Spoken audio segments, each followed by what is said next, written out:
So KCAT may not be able to go to live to YouTube, but they do have the ability or capability to record both video and audio and can upload to YouTube after the meeting.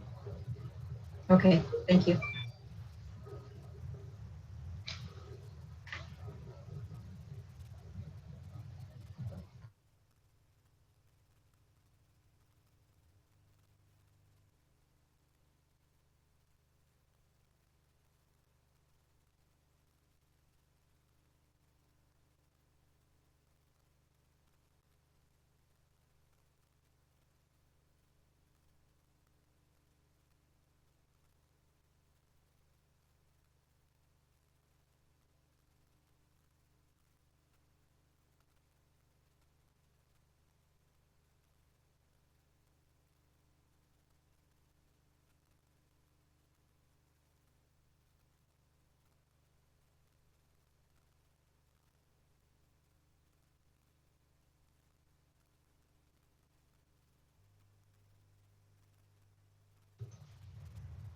Those of you who are joining us tonight, we are waiting on Councilwoman Seok before we get started.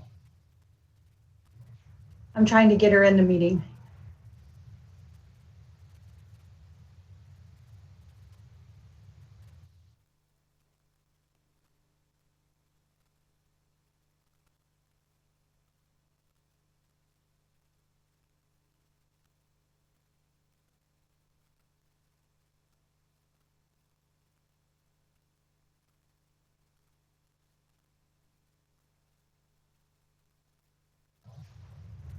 Okay, there she is. And Ms. Neese, will you confirm that now that we're officially on, I'll call the meeting to order, but Ms. Neese, could you confirm that you are recording this meeting so that people can view it later? And if they can view it later, where will they access it?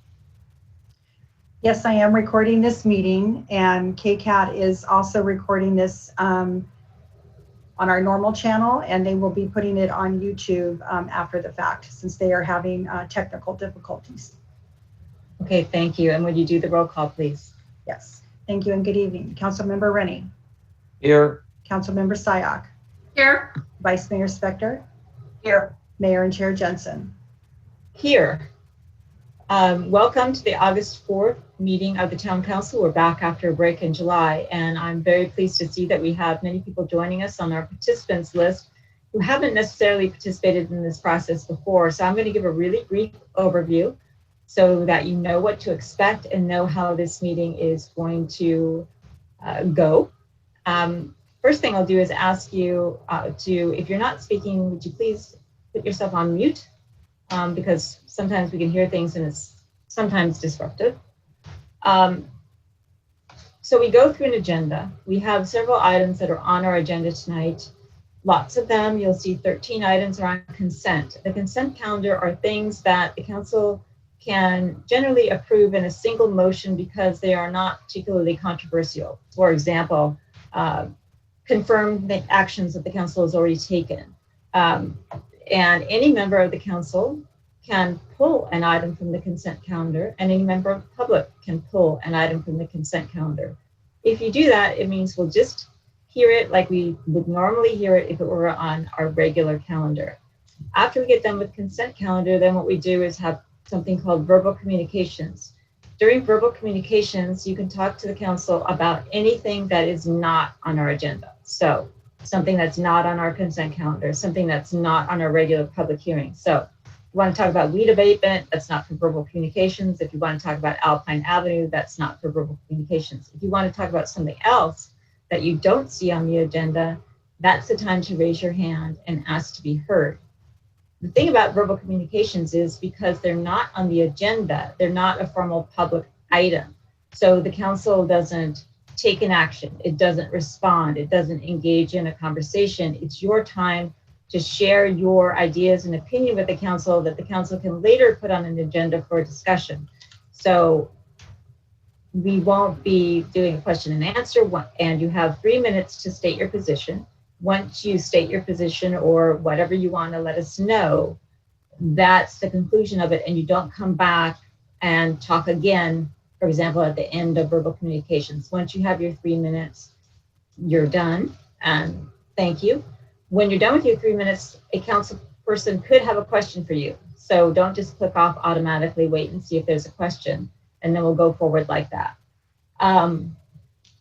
And the way we go through this process is if it's a regular item, we'll have a staff member give us a report. The council can ask questions. Then we'll ask any member of the public who wants to talk about it. We'll give you 3 minutes. Might ask questions, might not. Then we'll close the public hearing. The council will have a discussion, and then we'll move to a motion and take a vote. That doesn't happen on verbal communication. That only happens on the agenda items. So hopefully I've given you enough to understand how we're going to proceed tonight. And with that, we'll go to closed session report. Mr. Schultz. Yes, good evening, Mayor and Council. Prior to tonight's regular session, Council met in closed session to discuss labor negotiations. No action was taken in the closed session that requires reporting. Thank you. Then we have an opportunity for each member of the council and our town manager to report back to the council and the public about items that they might have done or events that they might have attended in their capacity as a representative of the town that is important to have everyone understand. So it's an opportunity for us to make known things that we're doing outside of this council meeting, because we might be going to other committee meetings, we might be going to events that are worthy of note that we need to report out to the community. So I'm going to start with our town manager, Ms. Pervetti. Thank you, Mayor, and good evening, Town Council. There's been a lot going on over the past summer. I just want to give you a few highlights. Town staff continue to work on the provision of municipal services under the public safety orders of our public health department.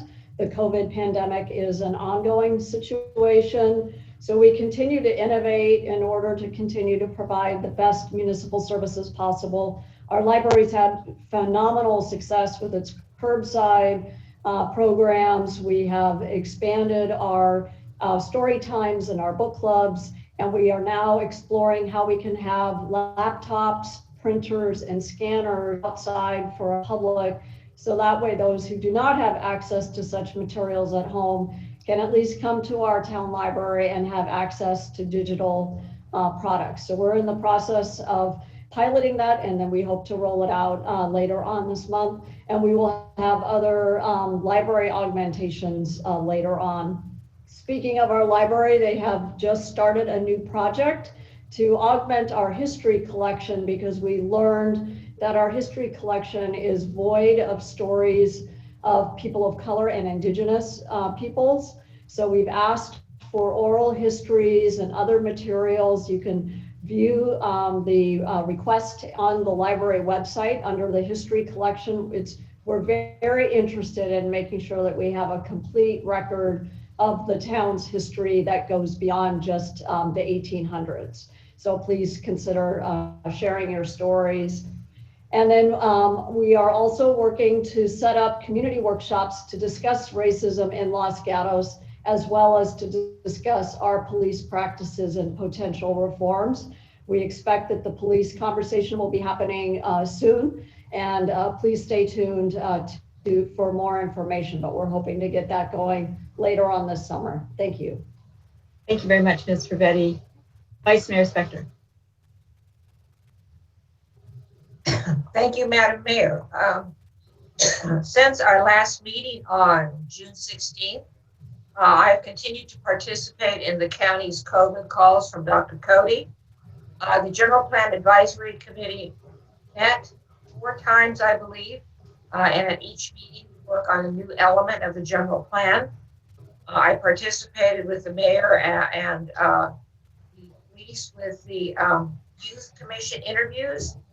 The policy committee met once, and that's it, and thank you. Thank you. Councilman Rennie. Thank you, Mayor. Most of my boards and commissions have had the month of July off. I would say the only things I've been doing was the Silicon Valley Clean Energy Authority Risk Oversight Committee met. And other than that, I'm on the Emergency Operating Area Council. I represent West Valley and South County. So I've been spending my free time trying to connect with council members in the other cities and check in with them how things are going during this emergency that we call a pandemic.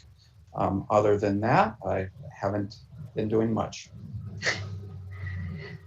Councilwoman Sayoc. Thank you.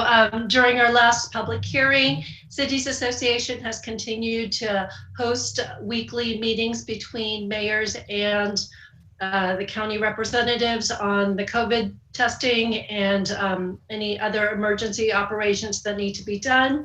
The League of Cities has hosted several webinars. I encourage all of you to attend. The past one was on Proposition 19. We'll be doing another one on Proposition 15, as well as 16.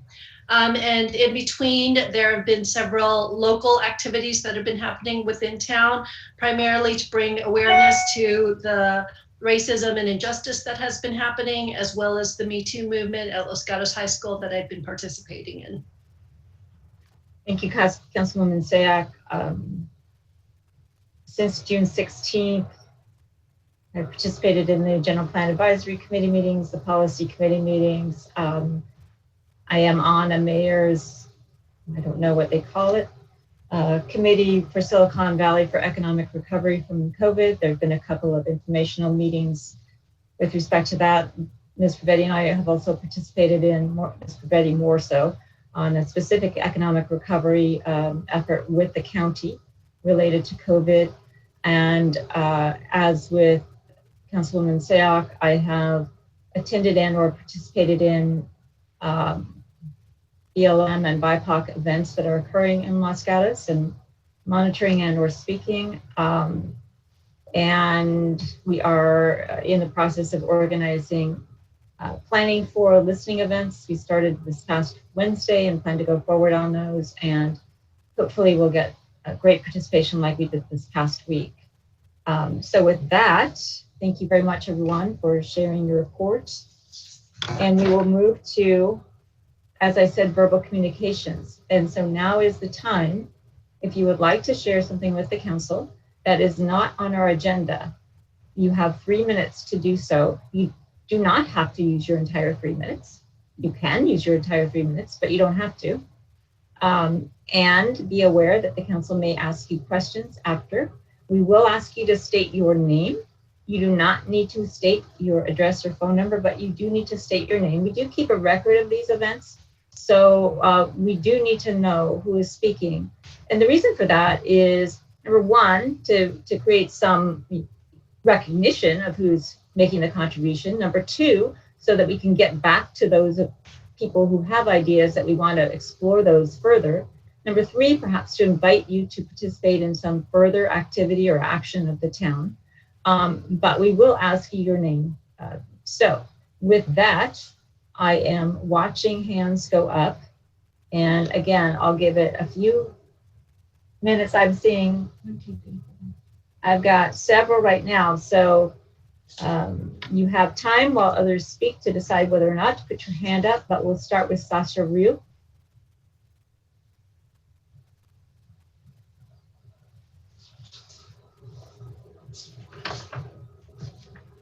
Hi guys, sorry, I've never done this over Zoom before. Okay, so hello council members. My name is Sasha Ryu and I'm going to be a senior at Los Gatos High School this upcoming fall. Some of you might recognize me as last year's vice chair of the Los Gatos Youth Commission. As you can see, I'm one among many other teenagers tuning in to tonight's meeting. We're here because on June 16th, Councilman Rennie and Councilwoman Sayoc made a commitment to discuss two critical items at a future town council meeting. One, a high-level budget overview of the LG MSPD, and two, giving residents an opportunity to address racism in the community. I'm here because I want to know when specifically the opportunity to address both of these critical issues will be taking place. I also want to request that the council consider scheduling a special meeting solely dedicated to these two items. Thank you very much for your time, and thank you especially to Ms. Sayoc and Ms. Jensen for attending the most recent local Black Lives Matter rally.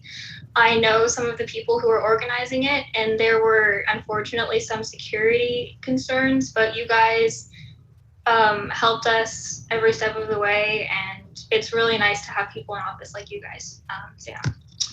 That's So it. Ms. Rue, thank you. I'm going to break my own rule and just give you and others some information. The town did hold an organizational meeting this past Wednesday this week to discuss items that we want to have meetings, general meetings with the town on going forward on police and social and racial justice issues. We expect to have community-wide meetings as soon as we get those organizations in place, and then follow that with formal council meetings. But we expect that the first item that's going to be discussed has to do with police review and budget items. And as we get the community input in place, then we will schedule the formal town council hearing. So that's for your information, all of you. Where to figure out what's going on, town website. And follow agendas and look at the town's inclusivity page, and you'll be able to follow what's going on there. Any questions for Ms. Rue? Okay, Julianne Smith.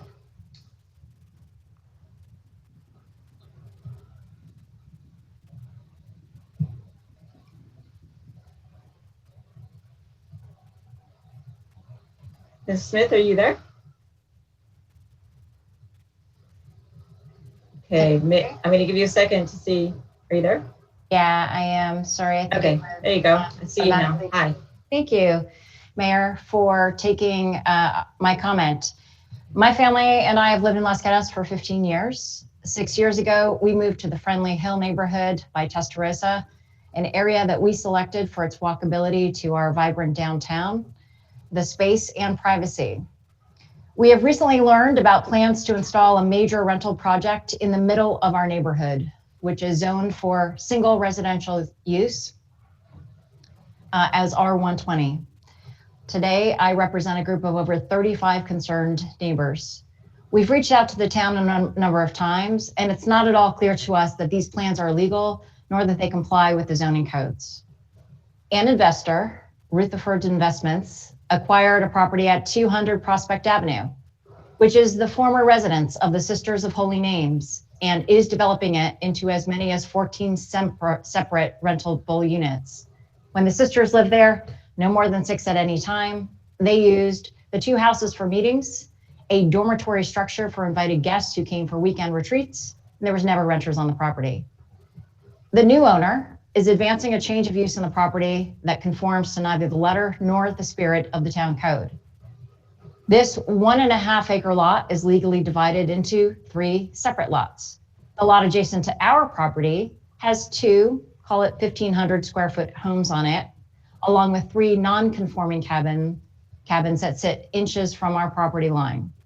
The developer plans to rent each of those cabins, along with each house and each room of the 9-room dormitory separately.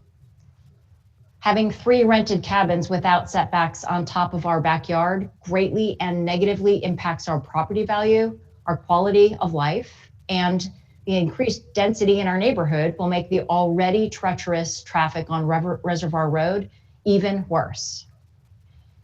Our outreach to town planning was initially ignored, then met with a message that boils down to, because there's no change in the number of units on the property and we have no information on the intended change of use, the town can neither review the plan, review the traffic impact, nor impose mitigation strategies. We find this to be an unacceptable response. We don't think it's that simple, and based on our research and understanding of the town code, we see several zoning infringements. The Friendly Hill community feels that this development plan has proceeded with little to no oversight from the town, nor any input from the neighbors under the cover of COVID quarantine. Excuse me, your time is up. Thank you. Thank you, Ms. Neese. Any questions for Ms. Smith? Mr. Rennie? I'd like to actually ask staff to address that. I went out to the site today and took a look at it, and I was trying to understand whether planning review was appropriate or not. Was there any change of use? She mentions change of use. Maybe Mr. Franklin could address that. I was trying to understand if they've added any buildings, made any buildings larger. It looks like a lot's going on, but there's many buildings involved in it. But I think I guess the question is there really a change of use? And should there have been a planning review and public review versus just a building permit kind of review. Thank you, Councilmember Rennie. Joel Paulson, Community Development Director, and the Town Attorney Rob Schultz may have some additional comments. So the structures up there are existing, legal non-conforming. They are residential in nature. The proposed use is residential in nature, so there is not a change in use from that standpoint. Additionally, they're not proposing to, at this time, add any square footage or increase the units, so there's not an intensity of the legal non-conforming use that is existing on the site. Building permits have been issued for one of the buildings to do a kitchen and bathroom remodel, and myself and or the town attorney would be happy to answer any additional questions. Anyone have any other questions? Thank you, Mr. Paulson. Lee Fago.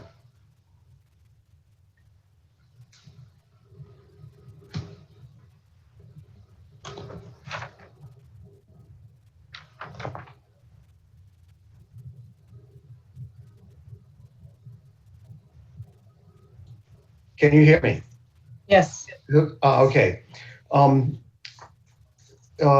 First of all, I need to apologize for a letter that I sent late this afternoon. It was sent in error. It was a draft. I apologize for that. I thought I had sent the correct letter the day before yesterday, but this went out this afternoon.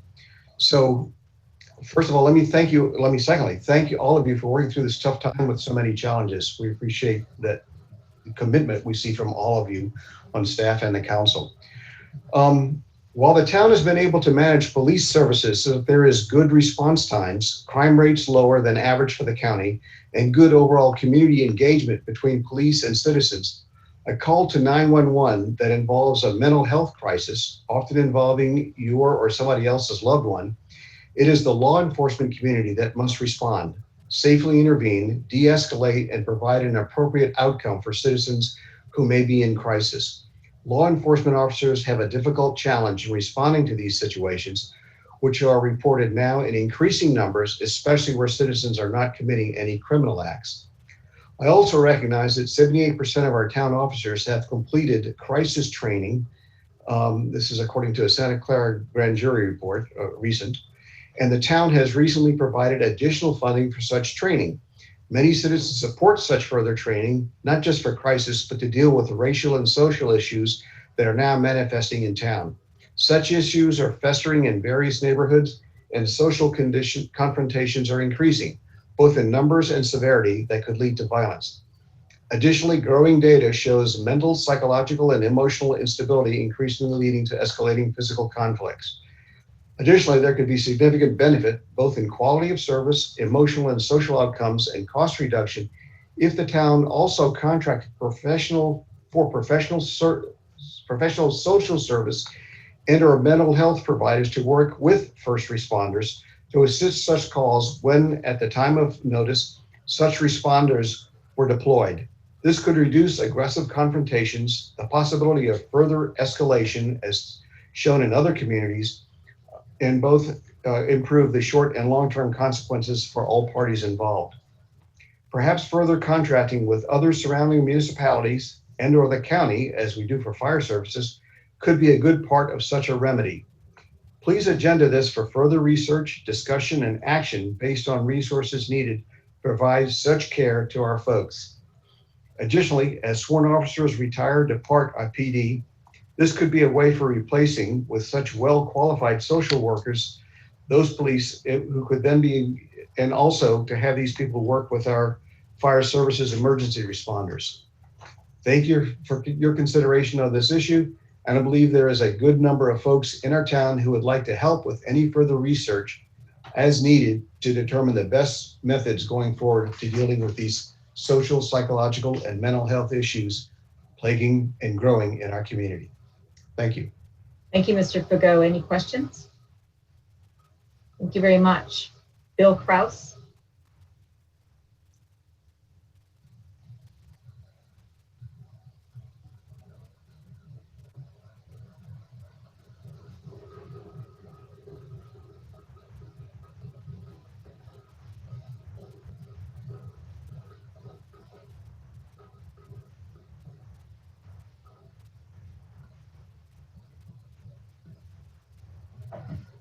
Mr. Cross, if you're around and you can unmute yourself, we'd love to hear what you have to say.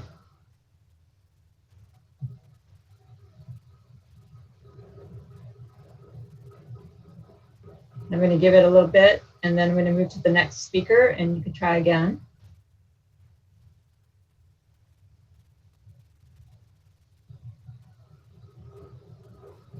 Okay, I'm going to move to the next speaker, and Mr. Krause, if you're out there and you can hear me and you want to speak, give it another try. Kristen Dryden.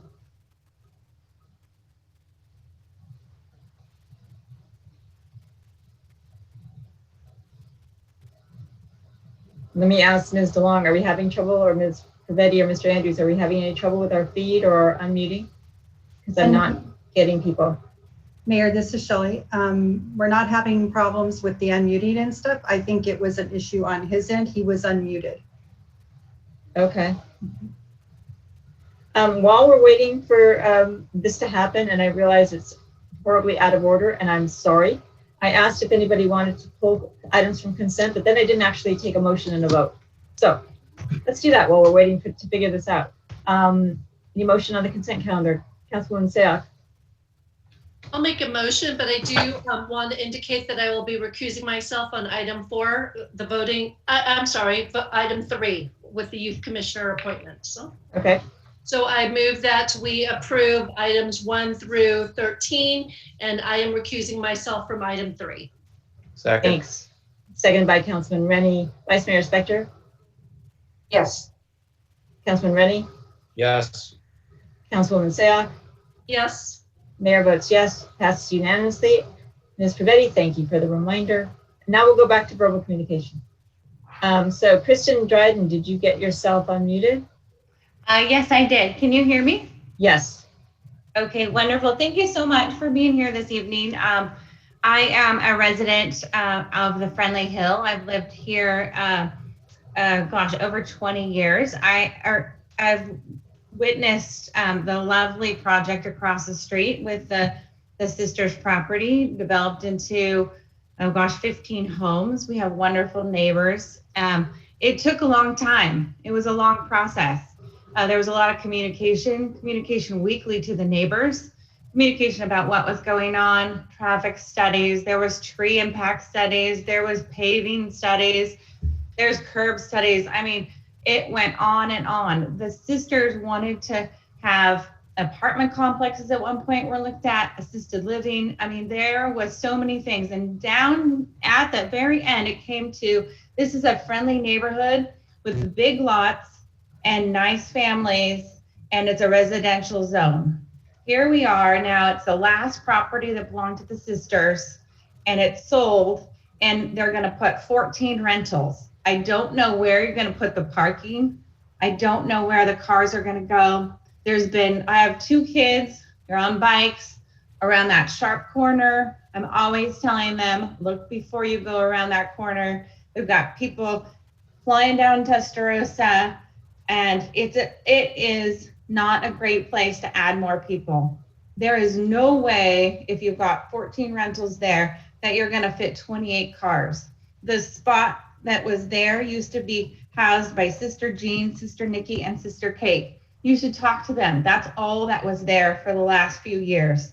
They know exactly what that was used for. You should talk to Sister Nikki. She's still here in town. She just moved over off of Prospect. So I don't understand how this could get through. I don't know. The one unit that might be built into 9 units is supposed to, in prior use, was used for meetings. And those cars actually sat in the parking lots of the sisters. And those 2 parking lots were huge. They could house 100 cars. Well, where are these people going to go now?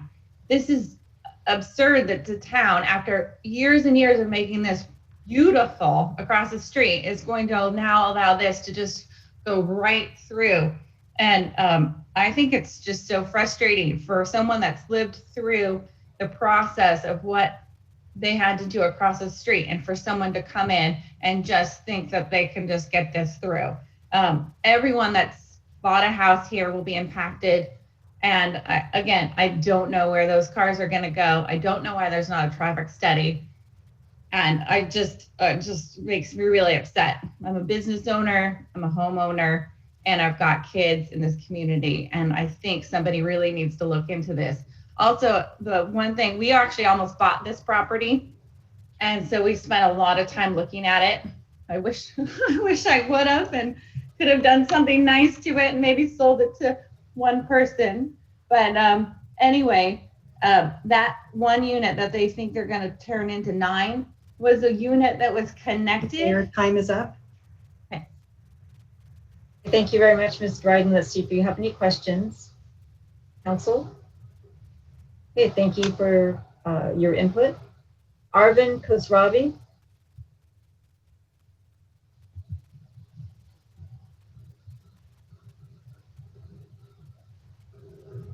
Yes, good evening. Hi, we can hear you. Okay, great. We're a resident on Quailian Road in Los Gatos, and I received this weed abatement assessment on my property. Oh, sir, Mr. Khosravi, let me stop you for a second. Yeah. All right.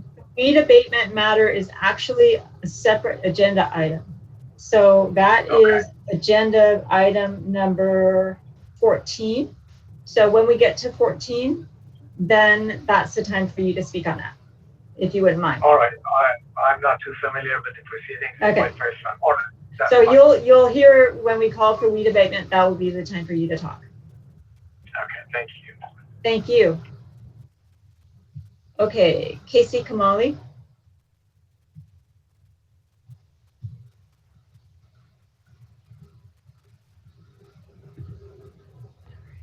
Hi, council members. Thank you for having me. So my name is Casey Kamali, and I'm a recent graduate of Los Gatos High School. Like Sasha mentioned during her time, I'd also like to request a comprehensive review of the LG MSPD budget and a more in-depth community discussion into reallocating funds towards social workers and mental health crisis counselors. I'd also like the town to consider implementing a policy that prohibits the LG MSPD from hiring officers who have exhibited use of excessive force in the past. As some of you may be aware, in 2016, Officer Jonathan Silva was fired from the San Jose State University Police Department after body cam footage in an independent investigation determined that he used excessive force when making an arrest. He was later hired by the Los Gatos Monte Sereno Police Department and continued to demonstrate use of excessive force, and he should never have been hired in the first place. So I'd like the town to consider a policy prohibiting that kind of hiring. Thank you for your time. Okay, thank you very much for your comments. Any questions for Ms. Kamali? I don't see any, so I'm going to not get your first name right, so I'm just going to say Ms. Colwell.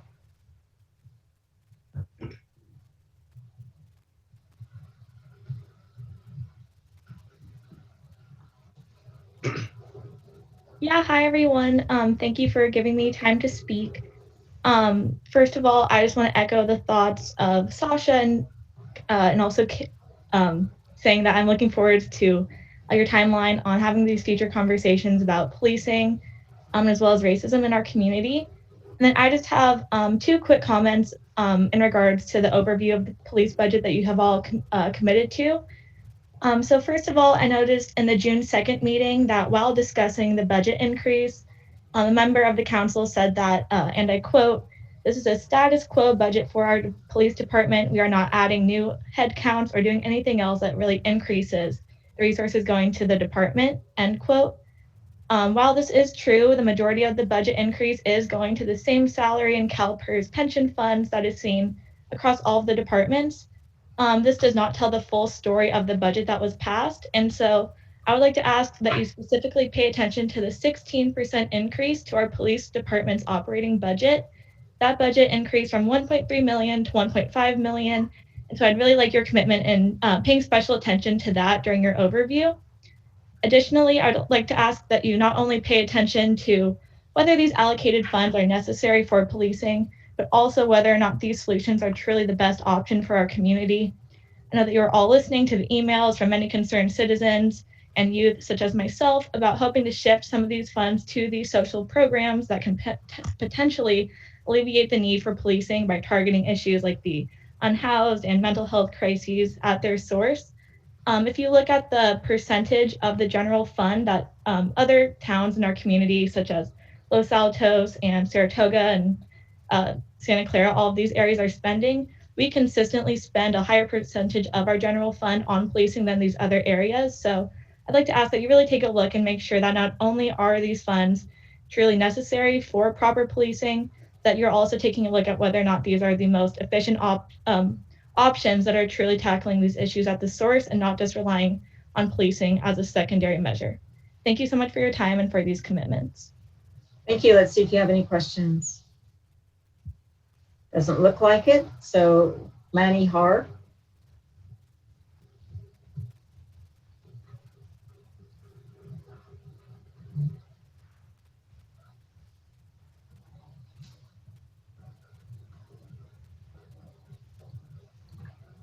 Hi there, can you hear me? Yes, ma'am. Great, wonderful. Hello, everybody. I am also a Friendly Hill neighborhood resident. I've been in Los Gatos for 11 years. I've lived on Reservoir Road for the past 9 years. My husband and I own a home here, and we have 2 young children. Love this neighborhood, love its proximity to town, love our neighbors. And as my other neighbors have so beautifully articulated, I just want to echo my concern about the project of 200 Prospect. When the sisters lived there, as has been mentioned, it was strictly used as a meeting space. So I have to say that that there's not a change of use with this permit is absolutely false. If this new owner is going to be using this as rental units for different residents, then that is absolutely a change of use from what the sisters were using it as. We do have a serious traffic problem here on Reservoir Road all the way down through College.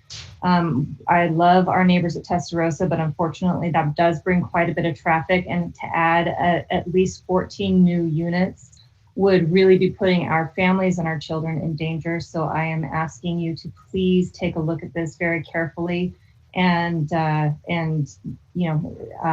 just make sure that this does not go through, because it really is, it would be such a shame to let something like this exist in our neighborhood. And as Kirsten had mentioned before, we've been through a lot up here with the development of all of the new homes, everything that's been going on. We really do implore you to please take a serious look at this. Thank you. Okay, thank you. Any questions, Ms. Hart? Okay, thank you. Mr. Kraus, I see your hand up. Want to try again?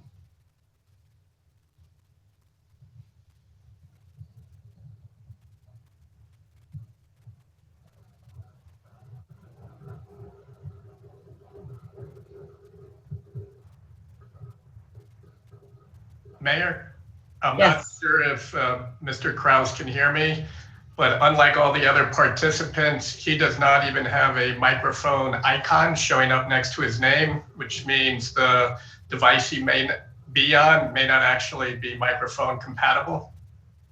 All right, thank you, Mr. Andrews. Mr. Kraus, if you can hear us, please, I am going to invite you to send us an email to the town council. You can send it directly to me to give us what your comments are, and you can do that at mjensen@losgatosca.gov. I will share your comments with the rest of the council and staff, and we'll at least have your comments on record so that we do not miss out on what it is that you want to tell us tonight because of computer issues. With that, I'm going to go to, I can't tell if it's Ali Miano.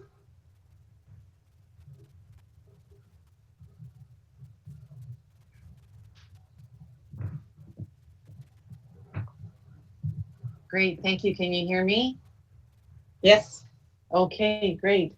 I just actually wanted to commend the council for seeking an affordable housing option for the town. I'm one of the members of the Los Gatos Anti-Racism Coalition, and one of our most fervent wants at this point is more diversity in the town, and that would imply more affordable housing. as also a longtime resident of Los Gatos and a Catholic, and who put her kid through Casa Maria Montessori school there at with the nuns. I know that it was a kindergarten for many years, that, you know, probably invited a fair amount of traffic, that there is parking there. And I know that bringing in new residents in the town can perhaps lead some people to be concerned, but, you know, we do have laws, we do have, you know, ways of making sure that all the residents of the town you know, do what they're supposed to do, and behave civically. So I want to thank you for seeking these affordable housing, I hope affordable housing options. And I'm also very pleased that you will be reaching out and looking at the police budget and looking at ways to improve the diversity and inclusivity in the town. Thank you. Okay, thank you very much. Let's see if there's any questions. I don't see any. Jeff Suzuki.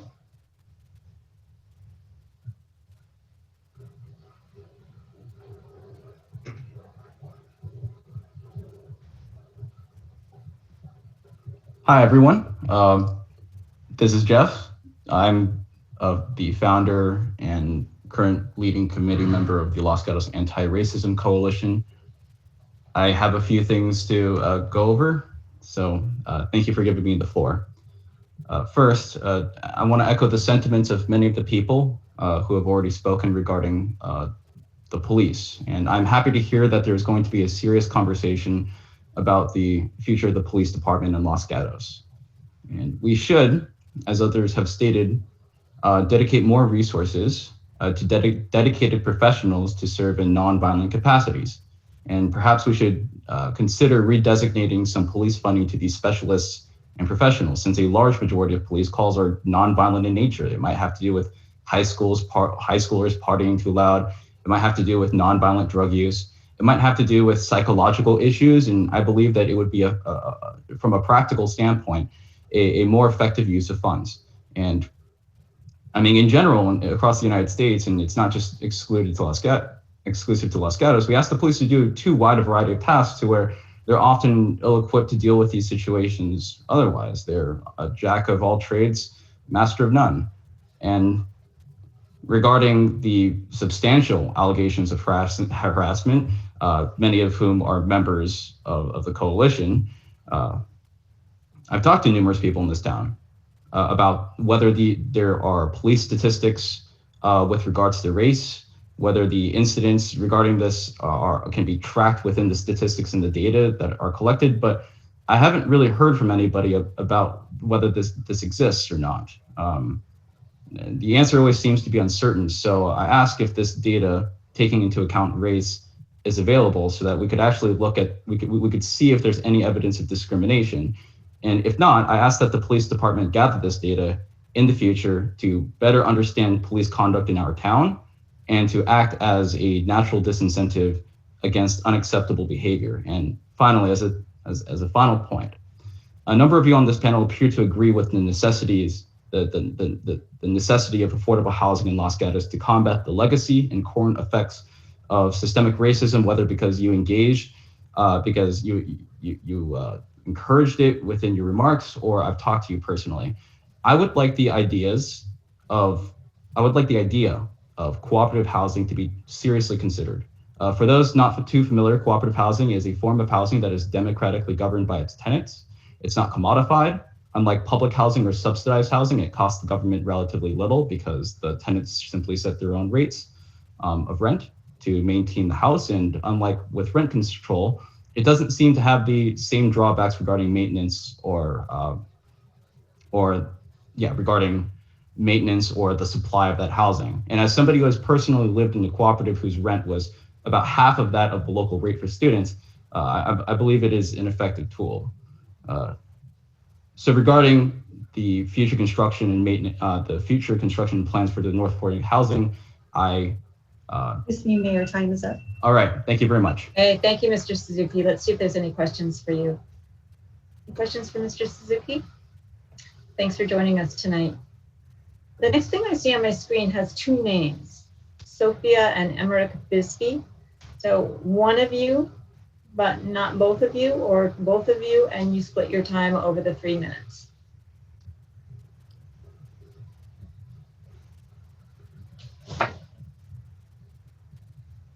All right, perfect. Thank you. And thanks for taking my hand. First, I'd like to echo the calls for reallocating Los Gatos police funding to community service officers, youth intervention resources, mental health resources, and other specialized workers that would increase quality of life and public safety. I'd also like to echo what Jeff just said about making sure that the Los Gatos Police Department is being held accountable for their uses of force and other statistics, and that is made public. Secondly, like Ali previously said, I'm very glad that Los Gatos is taking strides towards affordable housing in Los Gatos. Due to Los Gatos' previous history with legal housing discrimination, Los Gatos has to be proactive in combating that legacy. Finally, I'd like to talk about the need for people downtown to wear masks. A June 30th study by PNAS states that social distancing is not sufficient to protect the public from virus transmission. While walking down Santa Cruz Avenue, you have to be within 6 feet of other pedestrians. It isn't an option for people to put others at risk because they refuse to wear a mask. Please consider taking the steps that Monterey, Santa Monica, West Hollywood, and Beverly Hills have taken. Cite people who refuse to wear masks downtown, because wearing masks is a racial issue. According to MHAnational.org, COVID has disproportionately affected people of color. Black Americans are dying at 2.5 times the rate of white Americans. If Los Gatos wants to be a more inclusive town, making sure that essential workers downtown are safe from non-mask wearers is essential. Thank you very much. Thank you very much. Questions for the speaker? I don't see any, so I'll move to Barbara McInerney.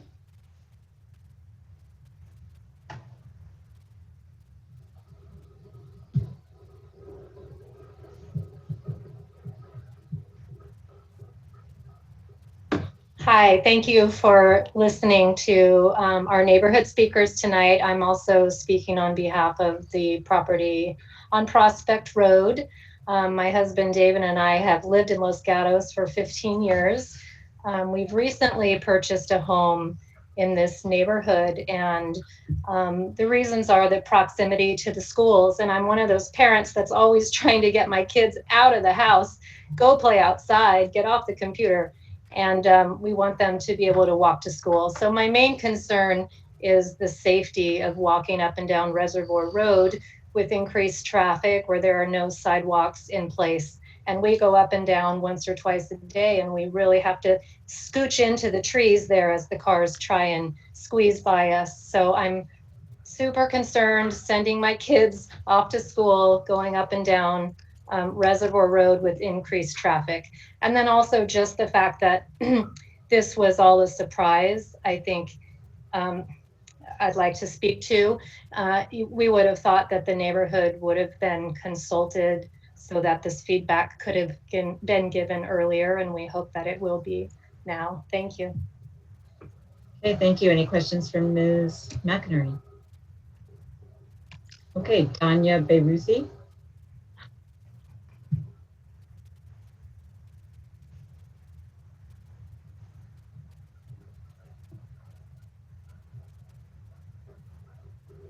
Hello, council members.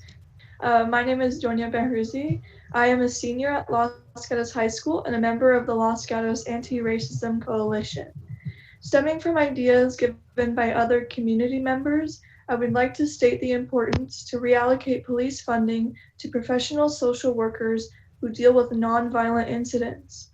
Also, in making Los Gatos a more accepting environment for the BIPOC community and to lessen the effects of gentrification taking place in this town, advocating for affordable housing of all Los Gatos housing units is absolutely necessary. Along with that, highlighting the importance of supporting and accommodating BIPOC businesses in this town would be great to review amongst the council. Also, I have been an organizer of previous Black Lives Matter protests, and I have received threats against my name. I would like to emphasize the importance of a zero tolerance policy within the police department on the topic of death threats and threats of domestic terrorism to Los Gatos community members. Thank you for your time. Thank you very much. Are there any questions for Ms. Beruzzi? Okay, I don't see any. I see a lot of names who are listed as participants. If you'd like to speak, now's the time. If you don't, that's fine. We encourage you to contact us by email. You can find that on the town's website. So if you want to speak, I'm going to give a couple of seconds for people to raise their hands. We have a council meeting every 2 weeks. We accept written comments, so however you want to do it. But right now I see a hand raised by someone who is identified as DOLLAS.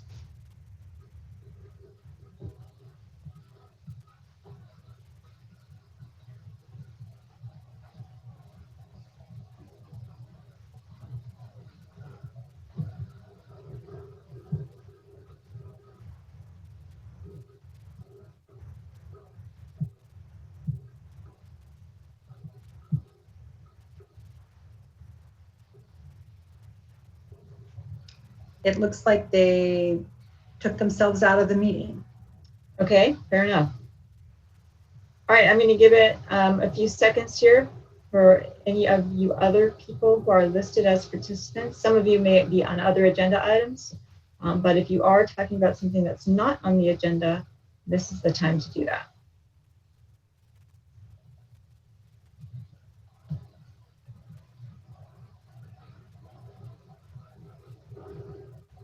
Okay, I don't see anyone, so I'm going to move on from verbal communications to our first actually scheduled. Can I ask Yes. of staff real quick? Yes, you can. So Yes. real quick, three, and I intended to wait till afterwards.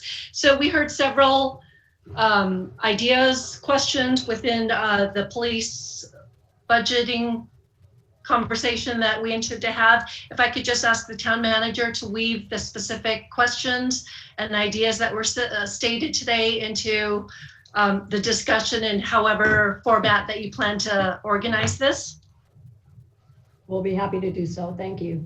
The second, I know the general plan committee is currently going into different, they're looking at our upcoming general plan, and if you could just have the co-op idea, if that could just be fed in, that the general plan committee could look at.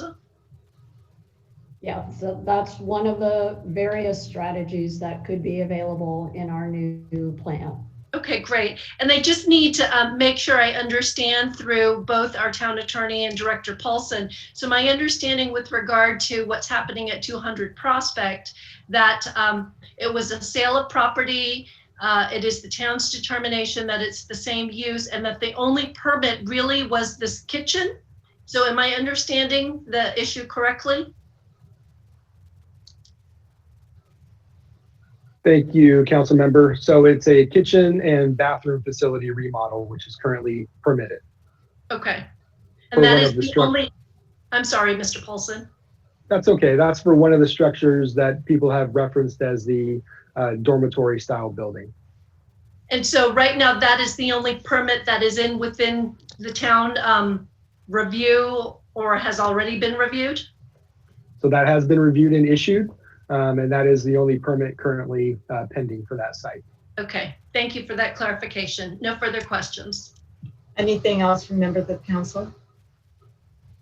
Okay, I see on the screen, Ms. Dryden, your hand is raised. However, if you weren't present at the start of the meeting when I explained our process, I'll explain it again, that we do have verbal communications where each person speaks for 3 minutes on an item not on the agenda. Because it's not publicly noticed, we don't engage in a discussion, a vote, or generally respond to issues with respect to it, and people get their 3 minutes, but they don't speak again. So I won't be recognizing you, but you can, of course, send a written communication, as you and your group already have, to the town council about this issue. And with that, we're going to move on to item 14, which is back to Mr. Kozrazi, if he's still around.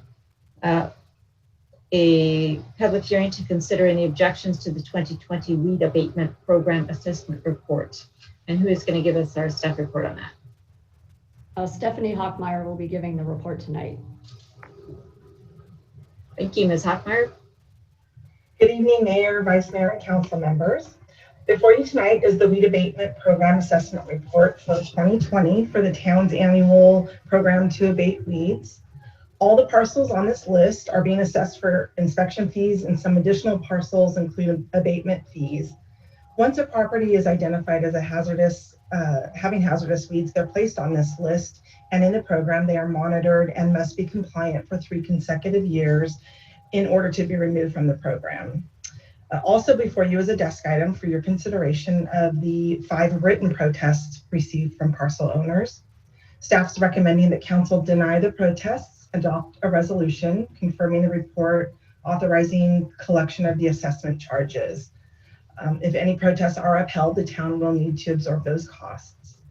That does conclude my report, and I'm happy to answer your questions along with Brian Rosa, who is joining us from the County Weed Abatement Program. Okay, thank you, Ms. Hockmeyer. Any questions, Ms. Syak? Thank you. Ms. Hockmeyer, is a protest different from an appeal? Or are they the same thing? Basically the same thing. They're protesting their assessment charges on that list. Okay. And so if someone, if I understand correctly then, because you said there's 3 and normally we don't have any, they appeal to the either the town or the county, and then what happens? So there is a letter that goes out to every parcel owner letting them know the process, and if at any point they are wanting to appeal or protest, we use the word protest for the sake of this program, they're directed to actually first contact the county to weed through any issues or questions that they may be able to resolve prior to the public hearing process for any details. And so they typically will go to the county. Sometimes they come directly to us. The written protest actually comes to the town clerk. That's where they're directed to actually have the written protest if it's not already provided by the county in some form. Okay, thank you. And so the 3, Mr. Rose, I see you're there now. So there were 3 protests. Those went to you. And so it is your belief that we should not, I guess, approve or hear those protests. Thank you for the question. There is actually 5 that we did receive written protests for. And at this point, Brian, would you like to chime in on the county's process for this and recommendation? Certainly. The County Weed Abatement Program is established to mitigate fire threats. We contract with local jurisdictions. We serve most jurisdictions to include the town. We have 5 written contests that were provided. 2 of them, I believe, are just contesting the initial inspection fee, while the others are contesting noncompliance. So I'm here available to review the records. I have access to the database, and I can answer any questions that the town has. Okay, other questions? All right, I'm going to go to Mr. Kozrafi. Thank you for your patience. Now is the time to talk to us about weed abatement.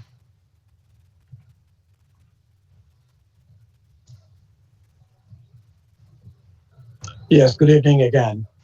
With regards to the weed abatement, every year I spend a large sum of money to clear out the vineyard section of our property because, the weed grows.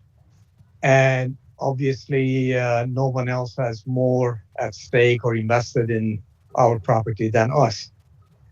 This year, because of the pandemic and because of the shelter-in-place situation, I had difficulty of finding someone to come and actually do the weed abatement for us, to do the clearing of the weeds.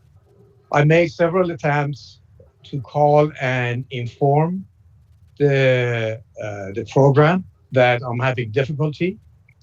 I left messages. I think I talked to Brian. I said that, look, this is the situation.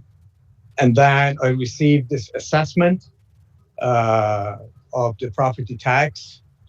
And then I called after I had actually finally found someone and paid them a few $1,000s to come and clear the weeds.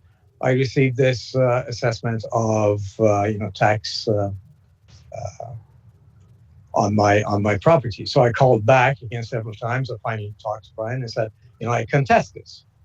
I have been doing this on a regular basis, and this year, because of the shelter in place and the difficulty of actually finding anyone, and I really didn't want anyone to come to our property, even if I had found someone earlier on.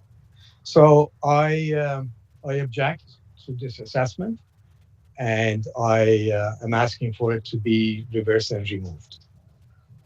Okay, thank you. Any questions for Mr. Khosravi? Okay, I don't see any.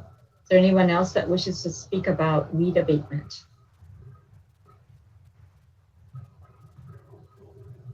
Okay, I don't see any hands raised, so I'm going to look to the council for comments, questions, or a motion.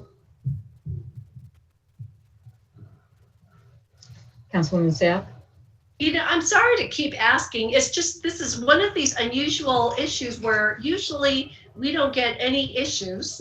Now we have 5. It happens to be during a pandemic. And so a part of me just wonders if things just fell through the cracks given the current situation we're in. And so my question is there any possibility to be lenient in our processes to allow the weed abatement without penalizing people financially? So if I can, I'll step in. This is Matt Morley, Director of Parks and Public Works. So we're here talking to the council, and it is certainly your jurisdiction to be lenient to the property owners. We do have a fairly established process, so they are noticed, provide an opportunity to make the abatement, and it's a cost recovery program. So the fees are somewhat nominal just to cover the cost of the program for the county. Our contract with the county does require us to manage with them the cost recovery part of the program. So if we do get out of whack on the cost recovery side of things, the town would need to make up that difference. So I think that's at your discretion as a council on whether you want to waive the fees that are in question tonight through the 5 written protests and the 1 verbal that we just heard. So that's what we'll leave it with you, and we're happy to answer any further questions. And my last, I'm sorry, Mayor, last question, I promise. As far as we're concerned, the weeds have been abated, so the fire hazard's gone. Or does that still have to happen? I believe all properties are in compliance at this point, yeah. Okay, thank you. Vice Mayor. Thank you, Madam Mayor. The properties have been cleared, and in those 5 instances, well, first of all, are there 5 or were there 2 that had an issue, something other than clearing the weeds?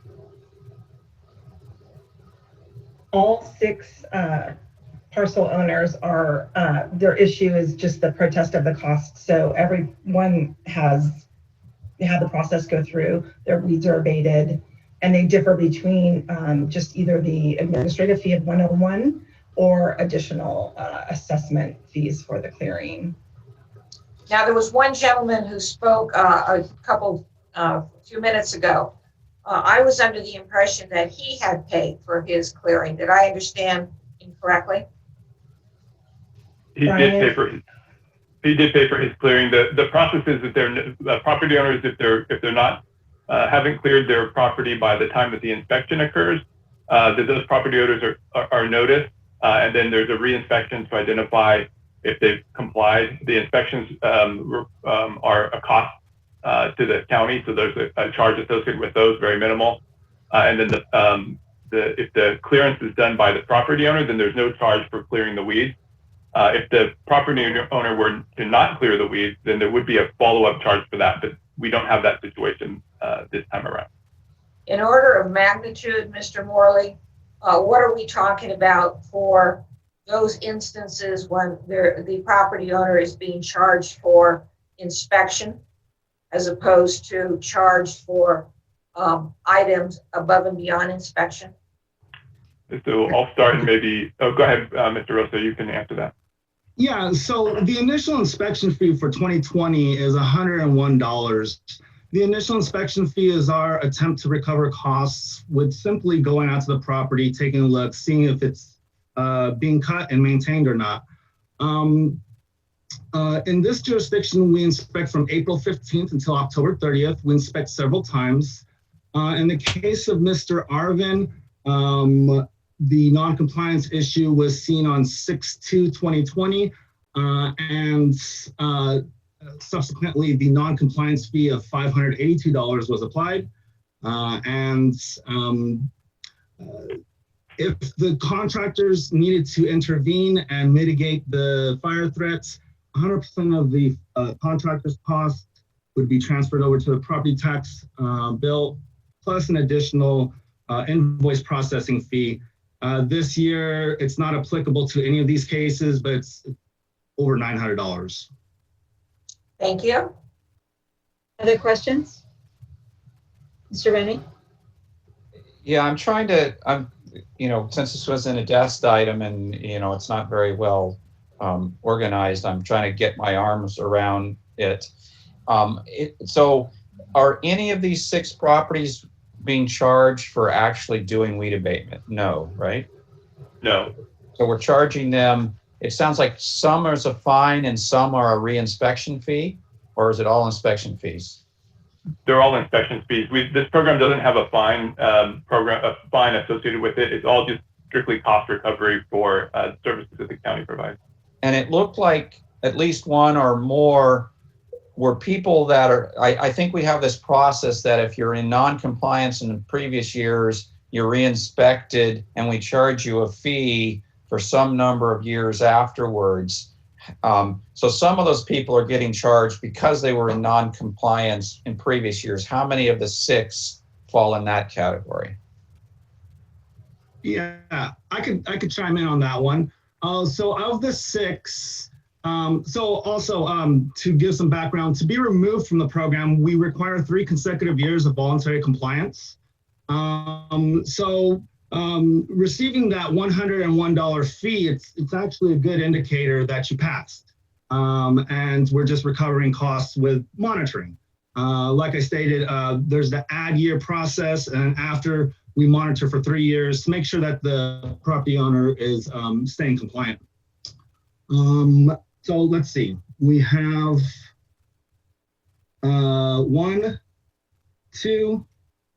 2 of them have the initial inspection fee, $101, and they essentially passed. And we're just recovering costs to do the monitoring. The other 4 had non-compliance issues, and we can definitely go further into those cases if you like. Arvin would be one of those cases. He gave the verbal comments, but we also have some written statement provided.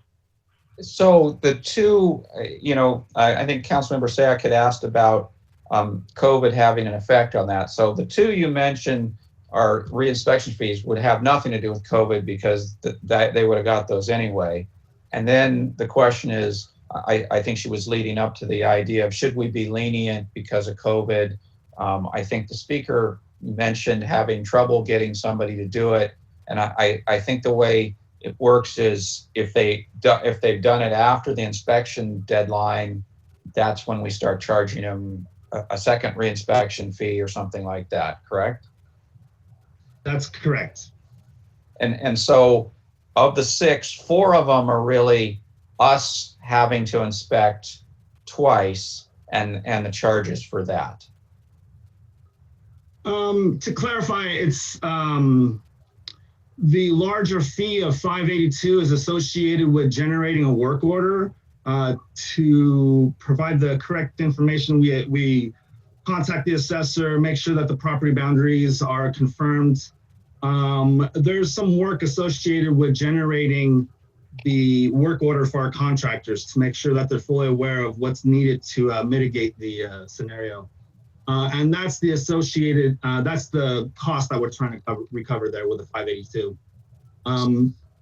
So I think what you're telling me is you found non-compliance and you're starting the process of getting ready to do the cleanup ourselves, and it cost you some money that you're trying to recover.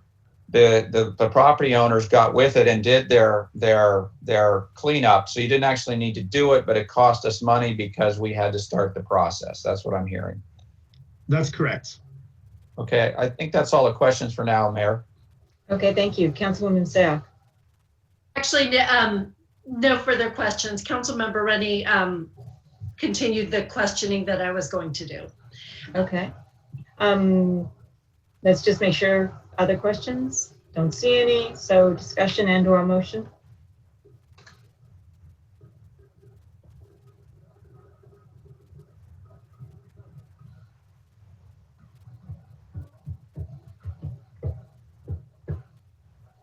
Councilman Rennie. You know, I don't see really much evidence reading through it quickly that it was a COVID issue. I'm hesitating to go down the route of giving leniency for that. So let me try a motion that we deny all of the what do we call them, requests for to remove their fees. So if you use the language from the staff report, it would be that we would consider objections to the weed abatement program and adopt a resolution confirming the report and authorize collection of the fees. Is that what you want to do? Wonderful. Okay. Is there a second for that motion? Vice Mayor? Second. I'm going to second for the reasons stated. Okay. Any other discussion before I call the question? All right. Vice Mayor Spector? Yes.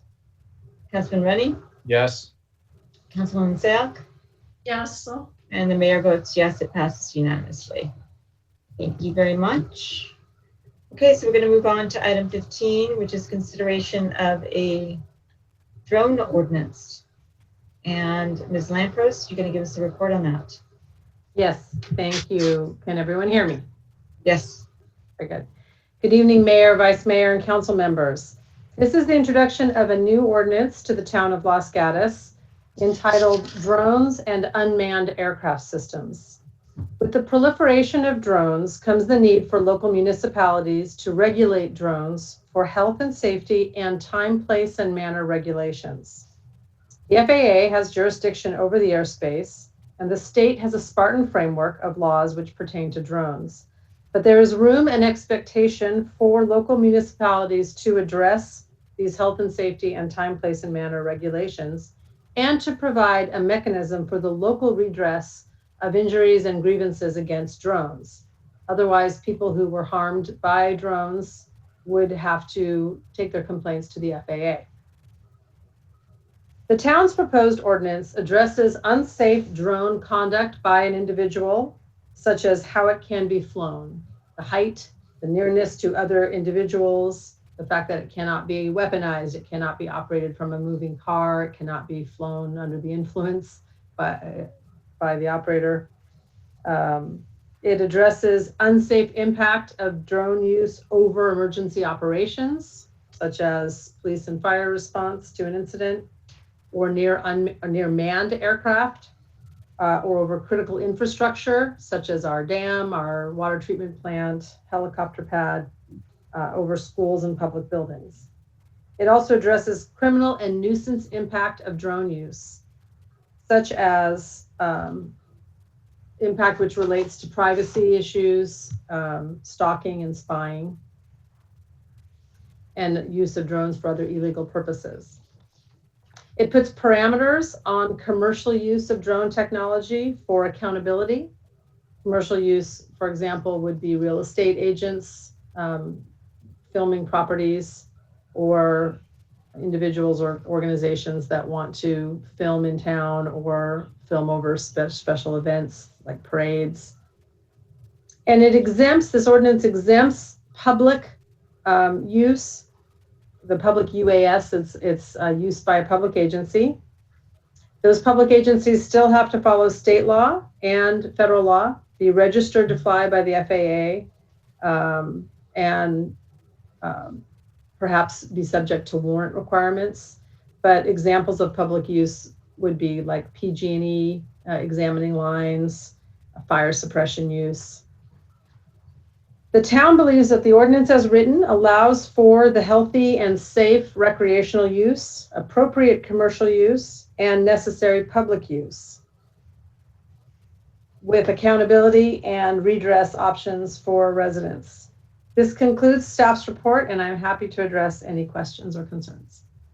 Okay, council members, do you have any questions for Ms. Lanfros? Okay, I actually do. On the proposed ordinance? Yes. Page 3 of 6, paragraph 12. It's at the very last paragraph on the page. Yes. No person shall take off, land, or operate a drone within 500 feet of any active law enforcement or emergency response incident. How does that affect news coverage? I believe that news coverage would, I'm trying to see if news coverage falls under public or if it falls under model or civil rather. You're right. It might fall under civil.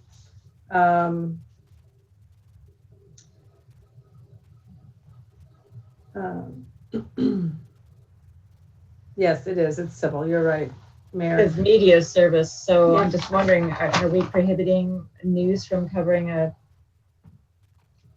that kind of event?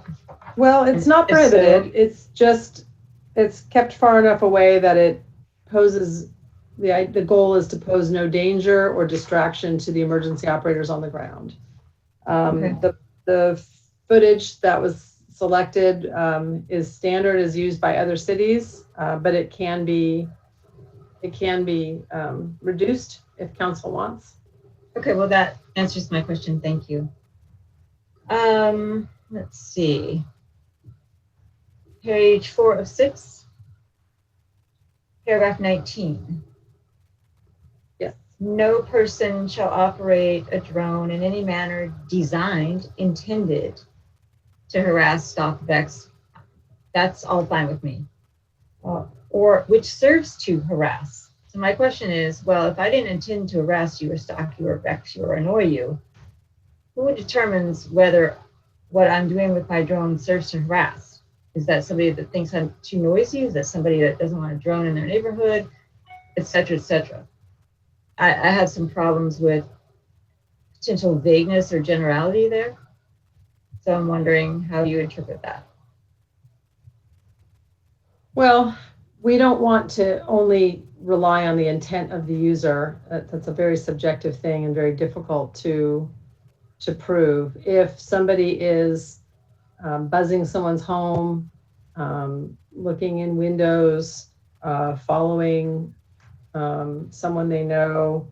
So I totally understand that, but serves to vex, serves to annoy, disturb, frighten. Okay, I'm somebody who's easily annoyed, let's say. Buzzing, I get. But sitting in my house, not wanting a drone and being annoyed, do I get protection? I'm just raising these issues. Right. I don't know if anyone else cares about them, but I was interested in them. You know, the reasonableness standard would probably be implemented, but perhaps it should be called out better in the ordinance. Okay. The So as long as it, some kind of reasonable person standard would make me happy. And finally, page 5 of 6, paragraph 24 talks about the age that a person needs to be to use a drone. And I'm fine with that. I guess what this ordinance I don't see addressed is drone racing. which there's a lot of, and often by people under 21 or 16. So is there some way, and they're often done with goggles, so you don't have that line of sight. So how could we accommodate drone racing in this ordinance? So for example, I'm 16, I'm racing, or whatever. There's a general prohibition. If I'm 16, I'm racing, I have an adult, and I can use goggles if I have a spotter who has line of sight for 400 feet, for example, so that I accommodate the racing. Because this ordinance doesn't allow me to use goggles in that context. And I don't know whether we add a paragraph about racing or we just incorporate things that come up with racing into the ordinance. I would need to research racing. Okay. To be honest with you, it did not really come up in my research. There's such a thing. Yeah, the line of sight issue would have to be compensated by a spotter. Yeah, I'd want to look into racing and see if that's. So I don't have an interest in holding up the ordinance, and I think that it could probably be the questions I have could probably be easily addressed in the second reading. But, so for example, if racing happens at a school, the paragraph on schools says prior notification and authorization, you'd have to get that anyway, for racing. So I think that just the spotter issue would kind of take care of it. But as I say, I don't want to hold up the ordinance, but I want to make sure that we think about that when it comes back, for example, potentially with revisions. The school ground, if the school gave permission, then the use would probably, be right. I'm saying that, for example, I don't think we need to hold up the ordinance and rewrite it for researching racing. So, for example, if I held a race at a school, this paragraph 13 would cover it. And I think the spotter is easily incorporated, or just maybe another paragraph about racing, or just incorporate racing. But as I say, I don't want to hold up the ordinance over that. Well, I think, I can't speak to agenda management, but it's, if we add paragraphs, I think we would need to come back for first reading, and it's, if these are issues that you've identified that are sound, and I have no problem with rewriting to accommodate those things that you've mentioned. But again, I'm not autocratic here, so let's see what the rest of the council, if they care about it or not. Any other questions for Ms. Lampros? Mr. Rennie. Yeah, if I could follow up on the mayor's question about item number 12, the 500 feet for law enforcement, and what if it's media or something. I'm not familiar with the drone. I haven't had an opportunity to operate one. 500 feet, so 300 feet is about a football field. 500 feet is 1 2/3 football fields. That's a really long ways away. It seems unnecessary to actually have to be that far away to not interfere, unless we're trying to be non-transparent and not let somebody see what our law enforcement is doing, for example. The question really is, have you looked at what is the focal length of a drone? How far away can they focus in, for example? And it seems to be, I don't think we're trying to not let them see what's happening. I think what we're trying to do is make sure they don't interfere. And 500 feet sounds an overkill on not interfering. The one where you have a moving vehicle or something, again, at that point, it's probably not as important to have them, see a moving vehicle, where it says operating with lights and or sirens. So they're obviously moving, going somewhere. You don't want them to get in the way. Again, 500 feet is an awfully long ways away, but I think it's less important that has to be videoed. But number 12 seems a little bit about transparency, and maybe we should look into what is the focal length of a drone so that we do allow them to see, but not interfere, and pick a distance that falls in that range. I just have a feeling that they're not going to be able to see anything at 500 feet. There's also victim privacy issues at play, but I can research better into focal length of the drone. Other questions? Thank you, Mr. Rennie. Other questions from the council? I don't see anyone. Is there anyone on my participant list who wants to talk to us about drones? If so, raise your hand.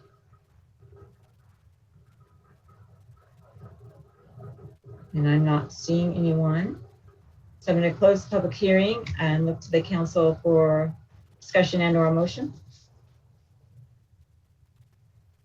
Okay, seeing none, I'm going to make a motion that Ms. Lampros, if we could bring this back at a date certain at our next meeting to get more information regarding how drone racing can be incorporated into the language of the ordinance, a discussion about paragraph 12 and possible media interest in police and emergency incidents, and the addition or consideration of a reasonable person standard to the harassment paragraph. Yes. Second. Second. Seconded by Councilman Rennie.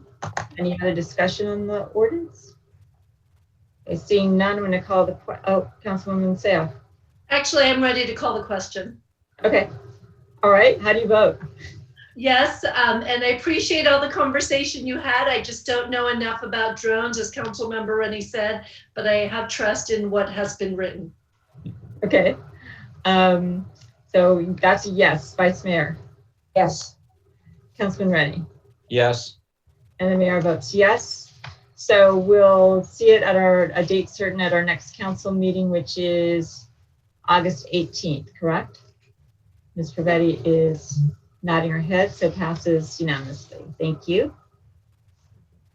And we'll move on to our final agenda item for this evening, which is item number 16. Oh, I'm sorry, it's not the final. It's almost the final. Item number 16, which is a discussion and adoption of a resolution regarding traffic mitigation fees and transportation demand management plans for phase 1 of the North 40. So who will provide that report? Our engineer, Mike Weiss, will be providing the report tonight. Ms. Spector. Thank you. I just want to make this go smoothly. I had a question I raised with Mr. Schultz, and I will give you that. And I was hoping that it could be part of the staff report so we wouldn't have to go back and forth. And that was on the exhibit that he had with the TDM. He had the developer was able to eliminate its obligation for the TDM when it transferred the property. And my concern there was how do we, the town, how can we be sure or be relatively certain that we will get paid because we won't know who it's being transferred to. So I was hoping that issue could be addressed when we have the staff report. Thank you. Okay, before that question is answered, Vice Mayor, were you referring to the transportation demand management plan, i.e. bike parking, etc., or were you referring to traffic mitigation fees? TDM. Traffic, okay. Yes. And we'll have Mr. Weiss do the staff report, and then I'll follow up with the issues that Councilmember Spector has raised. All right, thank you. Mr. Weiss? Good morning. Good evening, Mayor, Vice Mayor, and council members. Mike Weiss, Civil Engineer, Senior Civil Engineer. The item in front of you this evening is a resolution authorizing the town manager to execute an in lieu traffic fee credit agreement and 2 transportation demand management agreements, one for the residential component and another for the market hall commercial element for phase 1 of the North 40 development. Over the past 2 years, staff in Summerhill have coordinated in an effort to prepare a transportation demand management plan that meets a target reduction of daily trips of 15%, while also including elements specified in the North 40 specific plan and standard TDM measures, such as bike racks, car share parking spaces, and ride sharing programs, transit passes, and a transportation coordinator. This TDM plan is in preparation, and once it meets staff's approval, it will be forwarded to the council. Included in the TDM plans are future assessments in perpetuity on property owners with the purpose of providing future, funding for future townwide TDM initiatives, such as a town-operated shuttle. The program will accumulate these assessments until sufficient funds are available to begin implementation of said initiatives. For the North 40 project and the agreements before you tonight, funds will begin to accumulate once occupancy thresholds are reached for the development.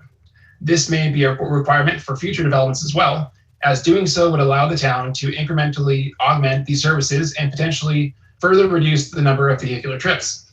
Also included in is the development's in lieu traffic fee credit agreement.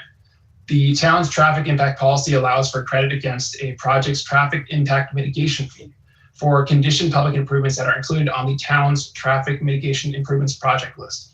This allows for the completion of these projects that otherwise the town would need to complete. Staff recommends that the council adopts the resolution authorizing the town manager to execute these agreements for phase 1 of the North 40 development project. This concludes staff's presentation, and I would be happy to answer any questions. Okay, thank you. Mr. Schultz? Yes. So as Vice Inspector touched on is that the TDMs in paragraph 9, which is entitled Successors and Assignees. So in the two different TDMs, one is for the Bellaterra, which is the residential units. And after they're all built out to a certain point, then the homeowners association will take over that assignment and be required to pay it. It will be in the CC&Rs recorded. Each homeowner will know that.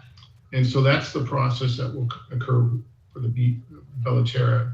The process for the TDM for the Market Hall project is a little different in that they don't have CC&Rs that are completed yet. They're going to do that as a commercial condo project, actually. So we haven't seen those CC&Rs in the actual mechanism, but someone will be responsible and be assigned the requirement to pay the TDMs. The protections are adequate, but they can certainly be better. And so what I would suggest in your motion is I did provide language to the developer and we're working through that, but I would suggest your motion say that you would allow the town attorney to further negotiate further protections in paragraph 9, the successors and assigners, to make certain that the agreements will be binding on all successor owners of the project. The other change that's in your TDM is the one to the Bellaterra TDM. Also, we renegotiated when payments start. That's in paragraph 2. It's supposed to start at 215 units, and we've been able to reduce that down to 190 units. So we'll get our payments earlier. And they've agreed to that, but we haven't finalized the language yet that would further protect the town in the assignments and successor language. And that's why it would just allow the town attorney to negotiate further provisions to protect the town. Okay, so I'll open it up for more general questions from the council. All right, I actually have a question. I'm not sure who to direct this to. When I was looking at the staff report,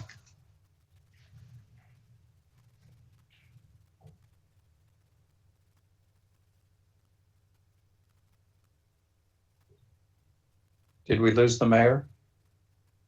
and it could be my confusion, so let me know if that's, hello? You guys?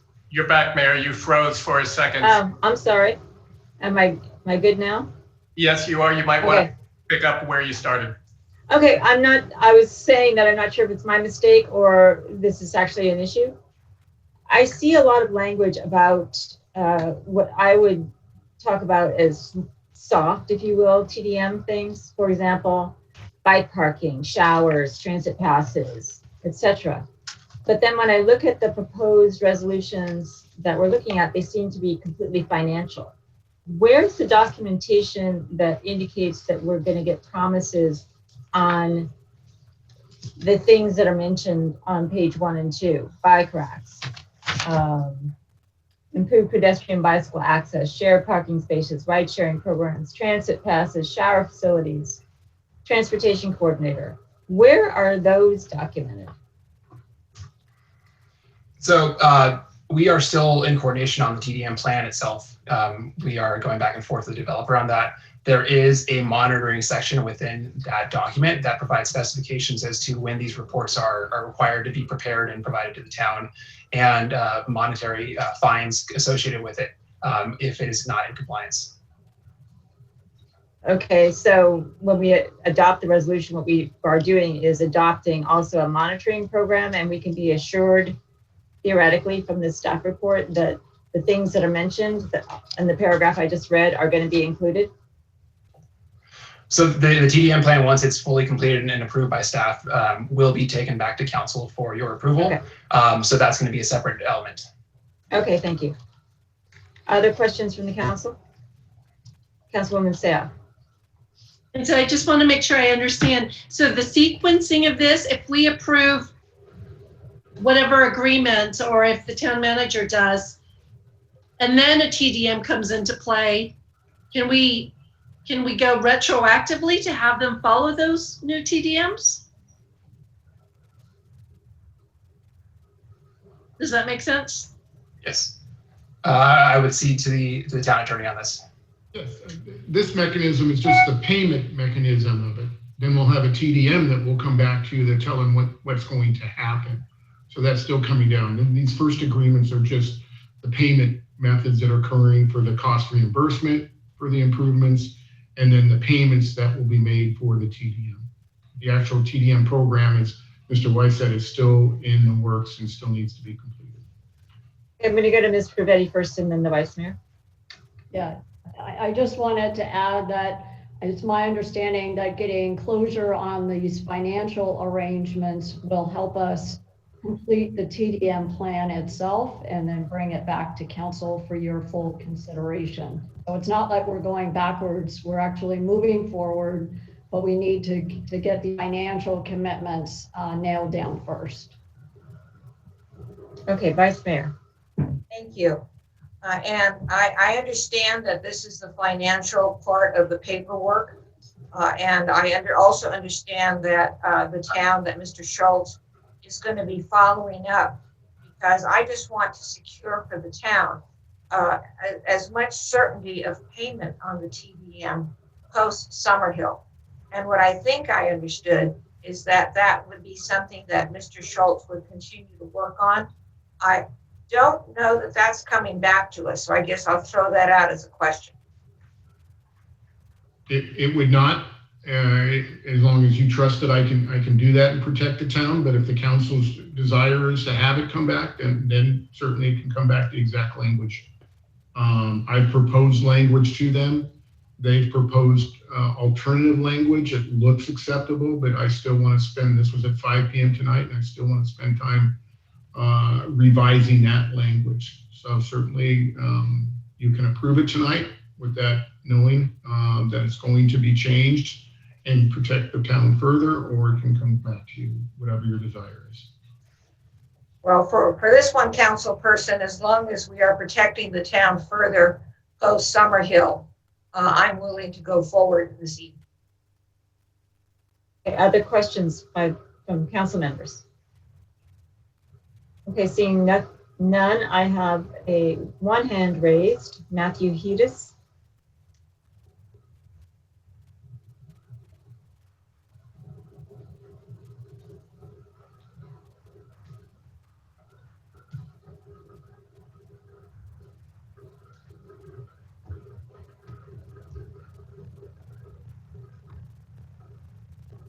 Mr. Hedis, I'm showing that you're not muted, so you can start anytime.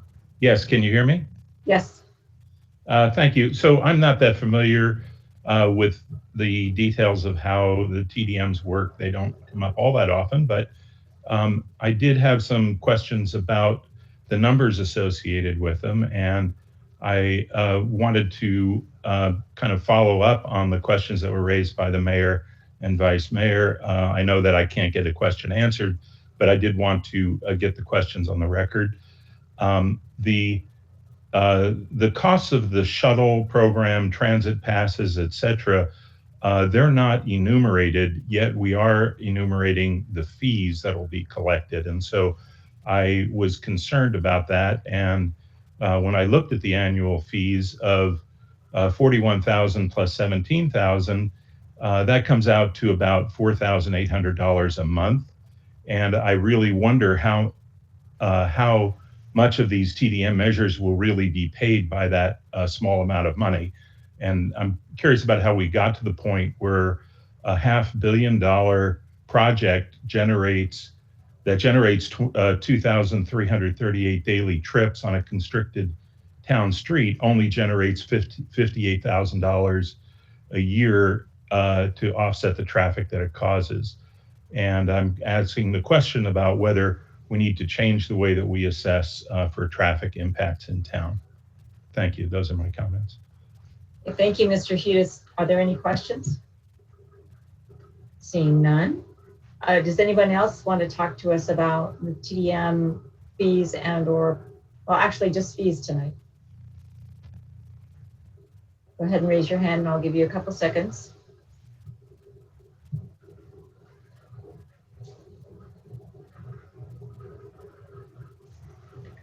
Okay, I don't see anyone raising their hand, so I'm going to close the public hearing on this matter and look to the council for questions, comments, or motion. Councilman Sega, I saw your hand first. Okay, so I think the discussion we've had actually has been helpful, but the highest priority, and I think Vice Mayor mentioned it, is what can we do process-wise to protect the town while not slowing this? And so again, if I heard Mr. Schultz correctly, we can approve it knowing that you'll work on it, and whether or not it comes back to us does not delay us in any process, or it does not. So then if that's the case, I'd rather have Mr. Schultz review it, do what he needs to do, but then give us another opportunity to look at it one more time, even if it's on consent, because I think there were enough questions raised tonight that warrant a second review. Guys, let me go to Ms. Pervetti before I get other comments. Ms. Pervetti, then Mr. Schultz, and then we'll go forward. Ms. Pervetti. I just want to clarify, or if I could ask a clarifying question of Councilmember Sayak. If we were to bring back these agreements, would you want us to wait until the TDM plan is ready for your approval so you can see the entire package together? Well, where are we? I'm trying to understand the sequencing of things. Like, how is this holding up something critical? Because we know that the TDM plan is moving forward. We know North 40 is going forward. What I don't want is that at some point we've lost the ability to merge the two, and then we've lost whatever ability we had to ensure that this development pays into or does the TDM measures that we're working on. That's what I'm preventing. And so I'm asking staff, what's the best way? If that's my end goal, what's the best way to get me there? So is that a question you want answered? I know that Mr. Schultz was going to say something, and I don't know, Mr. Weiss. My only comment, if it's coming back to you, there's only one change I'm making to the agreements. You talk about process-wise, and Mr. Weiss or Mr. Morley can answer that. But from my standpoint, in the legal agreement, the only changes to mine would be to paragraph 9, and there are just going to be a couple of sentences changes to that. If you want to review those changes in the assignment, that's certainly your prerogative. Okay, but we could do the fees independently by adding the language to the motion that you suggested about you negotiate for protections for the town to make sure that it's binding on any successor. Correct. And then it doesn't. And then do the substantive issues like bike share, etc. when the actual plan comes back. Correct. And whether there's a sequencing that these agreements need to be approved now and can't wait, that would be an answer. That would be a question for Mr. Marley or Mr. Weiss. Okay, let me go to the Vice Mayor, and then you can answer the timing question, Mr. Morley or Mr. Weiss. Vice Mayor. Thank you. And I was looking for not only a timing thing, but I was looking for, again, the viability of any successor to the developer. And I was willing to defer that issue to the attorney to go forward without coming back to us. But I also don't oppose items coming back for next meeting either. Okay. Mr. Morley, is there any critical time, I mean, Ms. Pervetti said earlier that we wanted to get the fees in place, then we'd go forward with the substantive provisions of the TDM. Is that why we're seeing this tonight, or Mr. Weiss? Yeah, we're just trying to keep the project moving and all the steps and process, but there's no reason that we can't come back to you at the next meeting with revised agreements and let you see that and provide you an update of where we're at on the full TDM program for the project. Okay, I see Mr. Keeney with his hand raised. Mr. Keeney, unfortunately, we already closed the public hearing, so I won't be able to call on you. Other questions or comments or a motion from the council on this matter? Vice Mayor.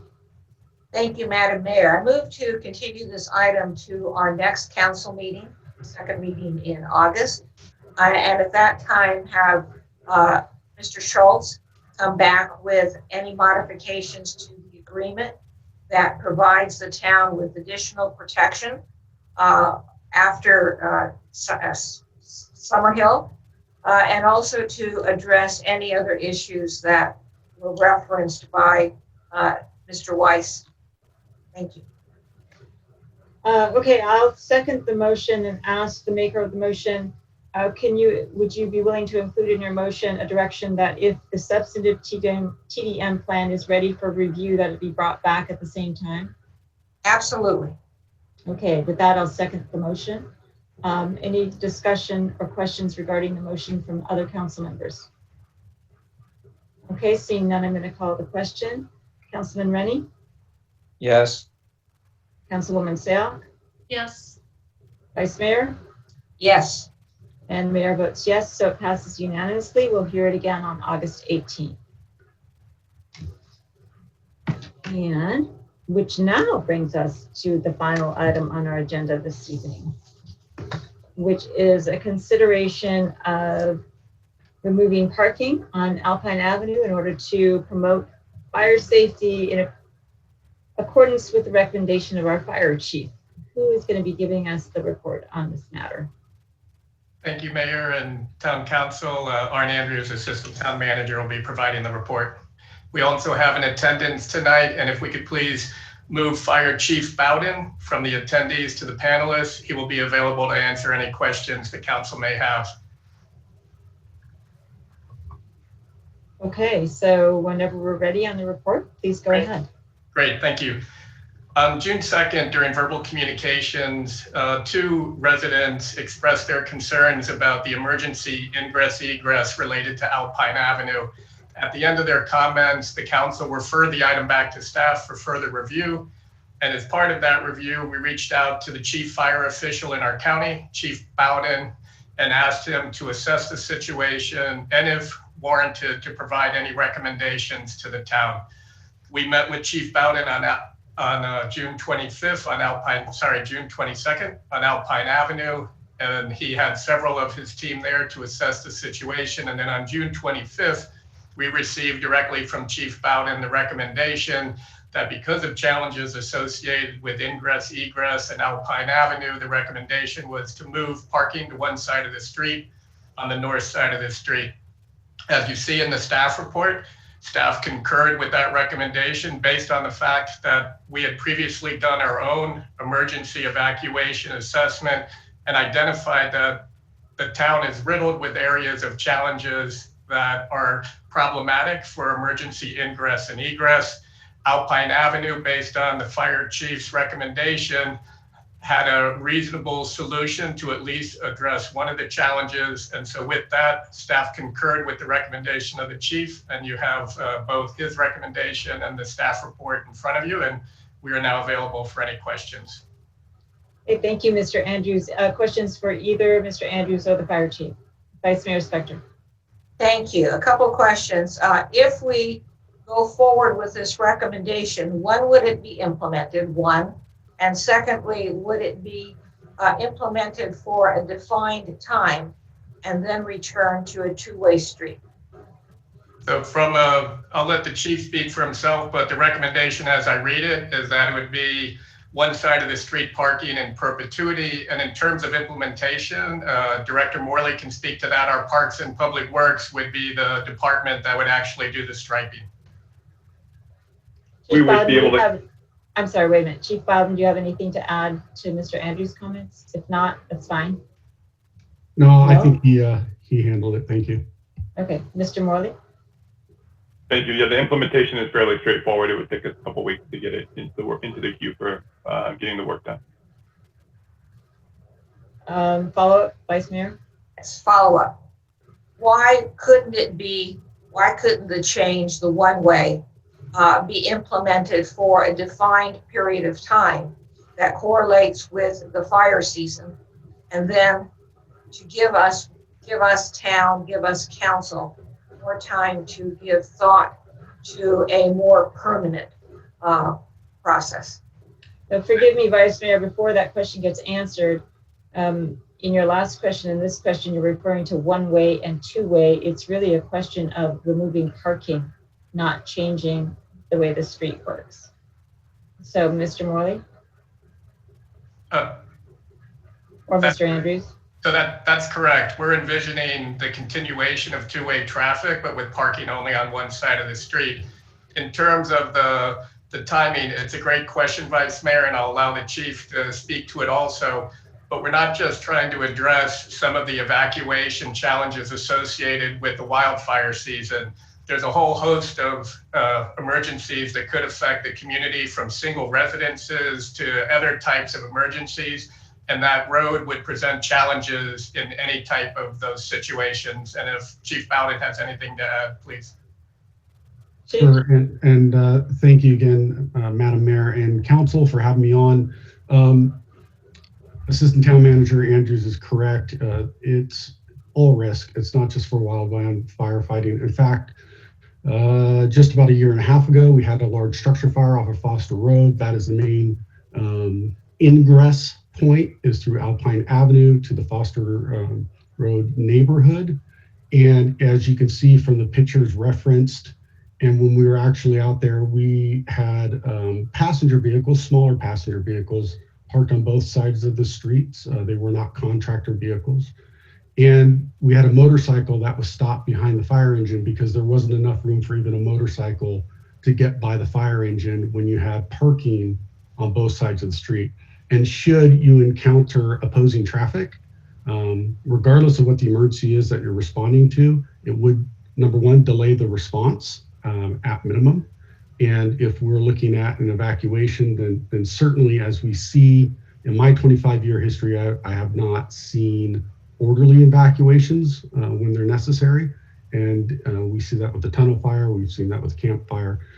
So this is why we made the recommendation to keeping 2 lanes of traffic open and accomplishing that by only allowing parking on one side of the street. Okay, Vice Mayor, one more follow-up. Oh, Or two more. Okay. Hopefully one more. Actually, I think I only have one. What I'm trying to do, what my questions are aiming at, or trying to aim at, is there any way that we, the town, could effect some change this year, this month, that assists with one potential disaster, the fires, or potential fire, and then go back to the way things were until we can give this issue more thought? I'm going to take that as a comment, not a question, because I think that we heard what the chief and Mr. Andrews said, unless you think there was something that wasn't responded to in your comment. I'm looking for more direction on options. I understand what the request is. I understand what the staff report is saying, but I'm looking to look for options that apply to this summer. I think Ms. Pervetti. I just wanted to add, and Mr. Andrews might want to elaborate, that while for certain items, having policy options or doing pilots are appropriate, I think given the urgency of the multiple emergencies that might happen along this corridor, we don't really see options. This is really for the public safety of those individuals who enjoy living on Alpine, as well as those who live further up into the hills. So that's why we didn't provide alternatives for you this evening. We really felt that the priority of public safety, especially in light of some of the conversation we had during our budget hearing, was really the primary motivator, and that's why there is just the single recommendation. It's, as you know, once we paint one side of the street and then return it, it's that back and forth can be very hard for a neighborhood. So it would probably be best to just paint one side and see how it goes. We could always revisit it later, but I think that really moving forward in a way that's going to protect the health and safety of everyone in that particular road shed is really what the staff recommendation is all about this evening. And I apologize, Mr. Andrews, if I spoke over you. No, not at all. And I would just echo those statements. I mean, many of the public comments we received, and while I respect that for the Alpine neighborhood, this might appear to be very sudden, but that's why we didn't set up a typical kind of community engagement or some type of negotiated process. We sent an email and did door hangers on Thursday, the day the item was going to be posted. And the reason we followed that type of process is because when our chief fire official gives us his professional recommendation, we felt that was the option. And from staff, knowing the other challenges we have in town, we concurred with that assessment. Okay, other questions from the council? Mr. Rennie. Thank you, Mayor. I hope it doesn't sound like I'm trying to second guess the chief, but I went and drove around the area today to try to understand what it looked like. Surprisingly, there were almost no cars on Alpine. I'd say there was maybe 10 on the entire street, and half of them were construction workers, it looked like. Maybe they set that up for us. I don't know what it looks like on the weekends when everybody's home. So it could get much worse. But what I also noticed was Foster Road only has a short distance before it gets over to Johnson Avenue, and it doesn't look like there's any cars or possibly even any houses that people would park on that piece of Foster. And I saw, yes, I did see that part of it goes down where they call one lane, but if there isn't, it's short, and if there isn't any cars parked there, it seems like the fire department could use Johnson, which I went over to Johnson, there was cars parked on both sides, so it was a much fuller street, but it was also much wider. It was clear, it looked to me like a fire engine could easily get up and down Johnson with cars on both sides. Why is Alpine really so important when it's really just a short piece more over to get to Johnson, which is a better route for the fire department? It seems to me that, the firefighters in our stations here know the neighborhoods, and they should, say, okay, we got to go to Foster, we better go up Johnson because we know it's a wider street. Why is Alpine so important? Mr. Andrews or Chief Bowden? I'll defer to the chief since it appears majority of the question was directed. Sure, and thank you. It's a good question to ask. This question about this street in particular has come up in our history several times. And speaking with staff, it's something that we've talked about with our local stations as well. And Councilmember Rennie, you make a very good point. With local knowledge, it's very, very easy to do what you suggest. It does add time. It's not the most direct route. But there is a choke point at Foster Road, and I'll go back to the example of the structure fire a year and a half ago. A structure fire in this community, we draw from several cities within the fire district. You'll have a minimum of 25 personnel on just a single alarm assignment. And so when you're looking at routes of travel coming from other areas, they're going to come up Alpine Avenue as the most direct route.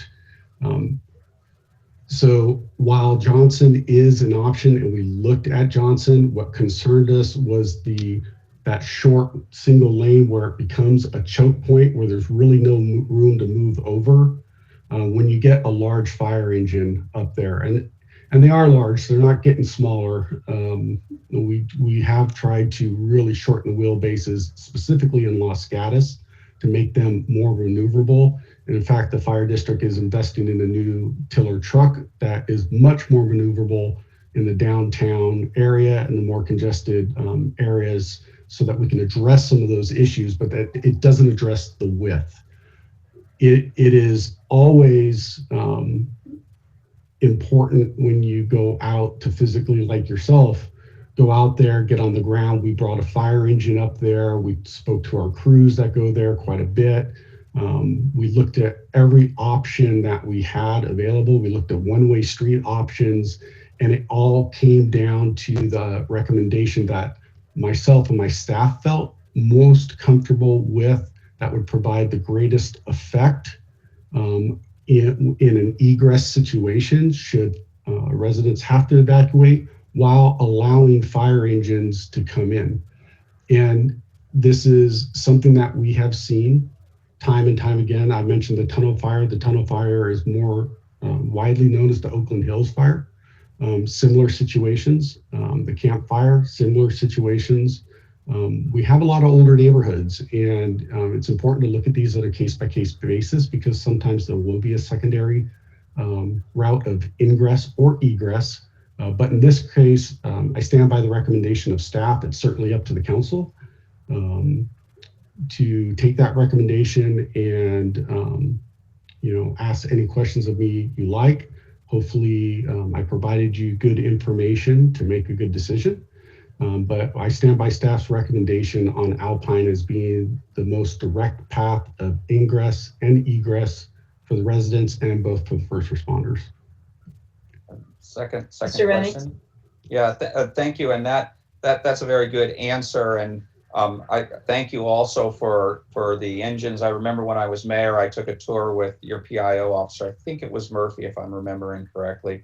And that was one of the things he pointed out, that you had the shorter wheelbase engines that allow you to get in and out of the hill areas. So thank you for that attention. If I put on my problem-solving hat, one of the things the neighbors are worried about is, if we open up the lane, there's going to be lots of speeding. They claim people have jumped the curb, and the street's mostly empty now, so I don't know why that isn't happening. But if I put on my problem-solving hat, what if we did something like we had no parking for some stretch on one side, and then we switched to the other side, and then we switched back, kind of thing, so that it made it look less like you'd still have a half a street room for an engine, and you could put a little distance between where you switch, so the engine can easily get through there, but it looks less like a raceway down there. Would some solution like that also work? And maybe it solves the racing down the street problem. I'll start by addressing just the concept of speed issues. The town currently has processes in place for neighborhoods that feel they have an excessive speed issue. And both Director Morley and the town manager can speak to that. But if there's a speed issue, we have a separate path to follow to address that issue. In terms of what you recommended in terms of trying to stagger the spacing, perhaps the chief could speak to that, or even Director Morley might want to speak to what that would look like from a roadway perspective, and if there are challenges associated with that also. The one thing that I think it would take our staff going out there and looking at how that would affect the radius. There's a certain radius that you would need for a fire apparatus to be able to turn, because they don't, even though we have shorter wheelbases, they don't turn sharp. So you may actually, in effect, lose spaces depending on how you do the stagger.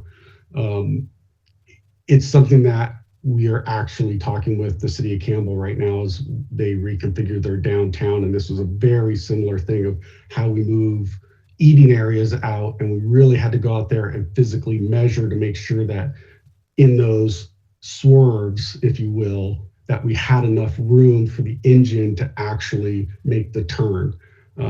So that would be something I couldn't answer now without physically going out there. The only thing that I will add is, as you see in the recommendation, The reason that we made the recommendation to move the parking to the north side, so that put the direction of egress, those parked vehicles already pointed in the direction of egress should an evacuation have to occur. We understand that this is a very sensitive issue. We tried to make the most thoughtful recommendation we could based on the facts that we have and physically going out there and looking at it. So we could certainly look into it at your direction, but those would be the considerations that would be looking at. That's all my questions for now, Mayor. Thank you. Thank you. Any other questions? We'll go to public comment. Okay, I do have 3 hands raised. The first one, I really don't think your last name is Mac Pro. So John Whitty.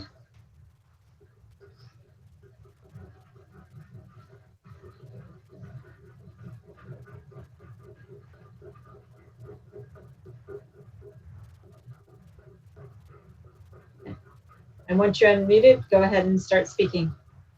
I'm unmuted. Can you hear me now? Yes. Good evening. Thank you very much for the opportunity, Mayor and council members, to speak on item number 17. Mr. Andrews, could I ask you to put up the picture of the fire engine on Alpine Avenue that was in the Santa Clara County Fire Department report to help people get a visual on what that road looks like with normal parking on it? And I'll move ahead. If it's okay with the council, I'll move to shared screen. Yes, please.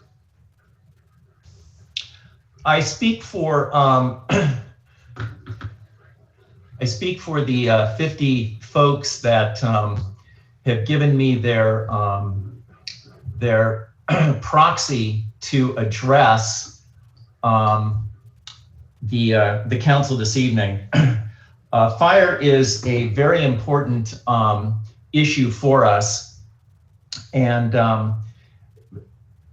in the Civic Center Hillside neighborhood, we've worked very hard over the past couple of years to try and address access to the hill. So fire department access is critical, and especially in terms of being able to get up the hill to Foster Road, Dishman Drive, Turney Loop, Turney Road, and Sun Drive to respond to either a fire or an emergency.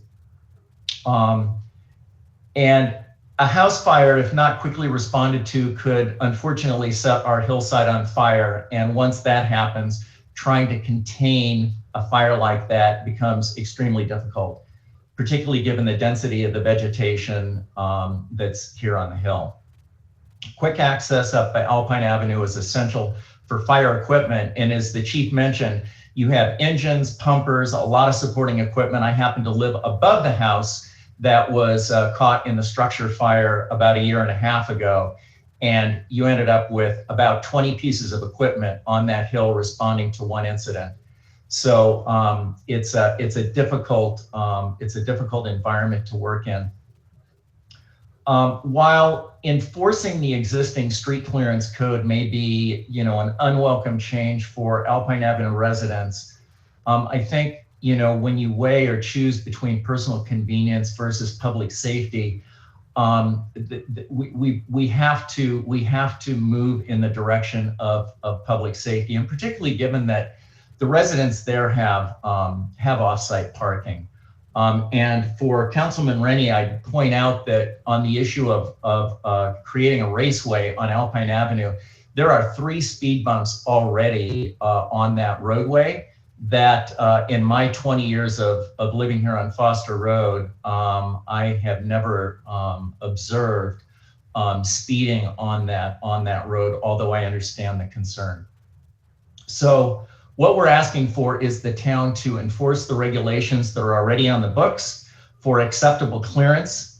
And with that, I very much appreciate the time that council has given me. Okay, thank you very much, sir. Any questions for the speaker?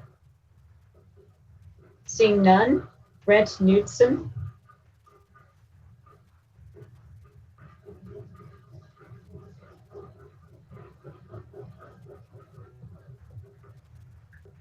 And you're unmuted. There we go. Thank you very much. I appreciate the opportunity to speak. I'm Brent Knudsen. Our family lives at 25 Alpine Avenue in Los Gatos, where we've lived for 25 years. My wife and I each also have business offices here in town, and one of our daughters and her family lives here in Los Gatos, and our son just next to Los Gatos with his family. And we love Los Gatos. We love our neighborhood, and especially love being a part of the active and aligned community on Alpine here. And quite frankly, I run up above in those areas that John was just speaking about, and I care about those areas too. And they're all part of our community. We're passionate about our street and the entire area. We have a lot of Alpine residents who have now become aware of this recent request to change the parking rules on our street again. And as usual in these cases, we've come together to discuss and align ourselves on this issue. Even with the very limited time, as Arn mentioned, we only learned about this 2 days ago or a few days ago, but even with that short time, we've gathered together and come together and combined our points of view, which we appreciate the opportunity to share this evening with our personal histories and an alignment on the issues. To be specific, there are 29 homes on our street, as I'm sure the town knows, with 56 individual owners. And as of today, 45 of those individuals, representing 24 of the 29 homes, have expressed our views individually and collectively in support of the individual and joint letters that you received and that you'll hear a little bit more of from my friend and colleague Jeff in a moment. That's over 80% of the residents that have formally aligned and support the position and request that we'll make to you this evening. And we're pleased that so many were able to join the meeting this evening. We actually had our own picture, John, but I won't take the time to screen share that picture, but a clean view that we had all planned to show on our screens this evening. And most times our road is mentioned by the other council member is very clean. We recognize the trade-offs the council makes every day for the town, and we really do appreciate, like I say, we live here. We respect the areas above and in every area. And we also respect that exceptions happen and things change. And we just think it's important that we understand all of those things. We, as you know, have appeared before the council a few times before on issues and worked together very successfully with the town, which we appreciate. In fact, we have a former mayor on our street.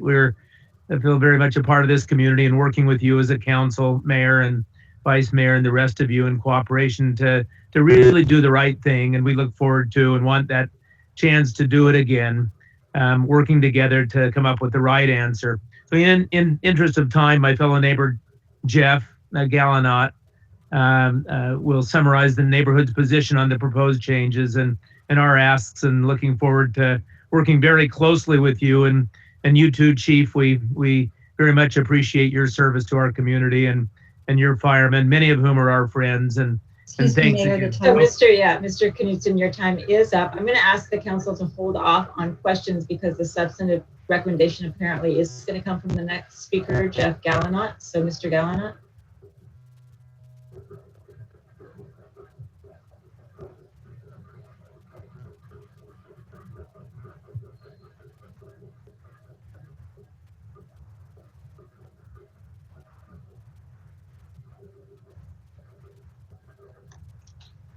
Sorry, can you hear me now? Yes. All right, thank you very much. And thanks for the opportunity to learn more and speak with the council tonight. As my friend Brent indicated, I'll summarize the views of the neighborhood and our asks and the reasons for them. Our fundamental ask is to actually delay any changes for 30 days. We really want the opportunity to exercise the process with the town as we've done in the past to learn more about these changes. And most importantly, to balance the critical interests of the fire department with other important interests and risks.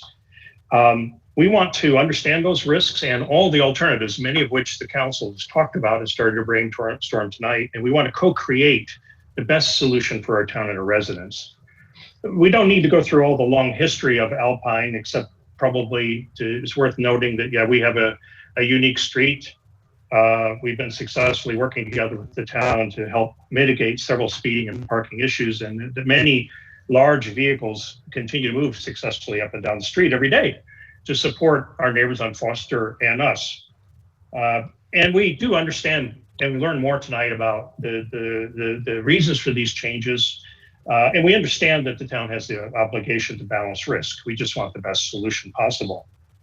A couple other comments. Our collective view is the current parking policy that we carefully co-created will work if it's really enforced. We recognize we may need to supplement this policy with some additional governance for successful situations, and we'd love to work on that. But working in the present restriction is the preferred outcome going in. If we really must need to consider changes, we want the time to do that with some joint work with the traffic department and the fire department for at least 3 reasons. First of all, we haven't had appropriate time or information to fully understand and respond to the change. We understand the urgency, but we've only had the notice a few days. We really haven't had a chance to engage, and without that dialogue and the proper work, we won't get to the best outcome. There are other alternatives, as some of the council has talked about. Second, we think that this is a permanent and structural change to what we felt was a truly temporary situation. If there is congestion on Alpine, it's generally only during the workday, and it's been driven by recent large adjacent and concurrent construction projects that have been done on properties with limited access. So we, as residents, gave leeway to those projects, but if this was really an issue for the town, it could have been easily addressed within the enforcement of the present policy. And finally, and probably most importantly, we believe that this change could introduce new risks for our neighborhood and for Los Gatos, particularly the real risk of speeding, which is a problem, even with speed humps, et cetera. And we want to make sure that given the unique construction of the street, the high pedestrian bicycle use, that unintended consequences are really thoughtfully and holistically considered and all the risks are balanced. This is not— Mr. Gallinet, your 2 minutes up. I'm going to ask you to wrap up. Not a matter of convenience. It's a matter of public safety. So we can work in today's descriptions, but we would like, if we really want to consider a change, to delay the decision, form a working group, and work on this together. Thanks. Thank you. Questions for the speaker? I don't see any. So I'll move to the next speaker is Rob Stump.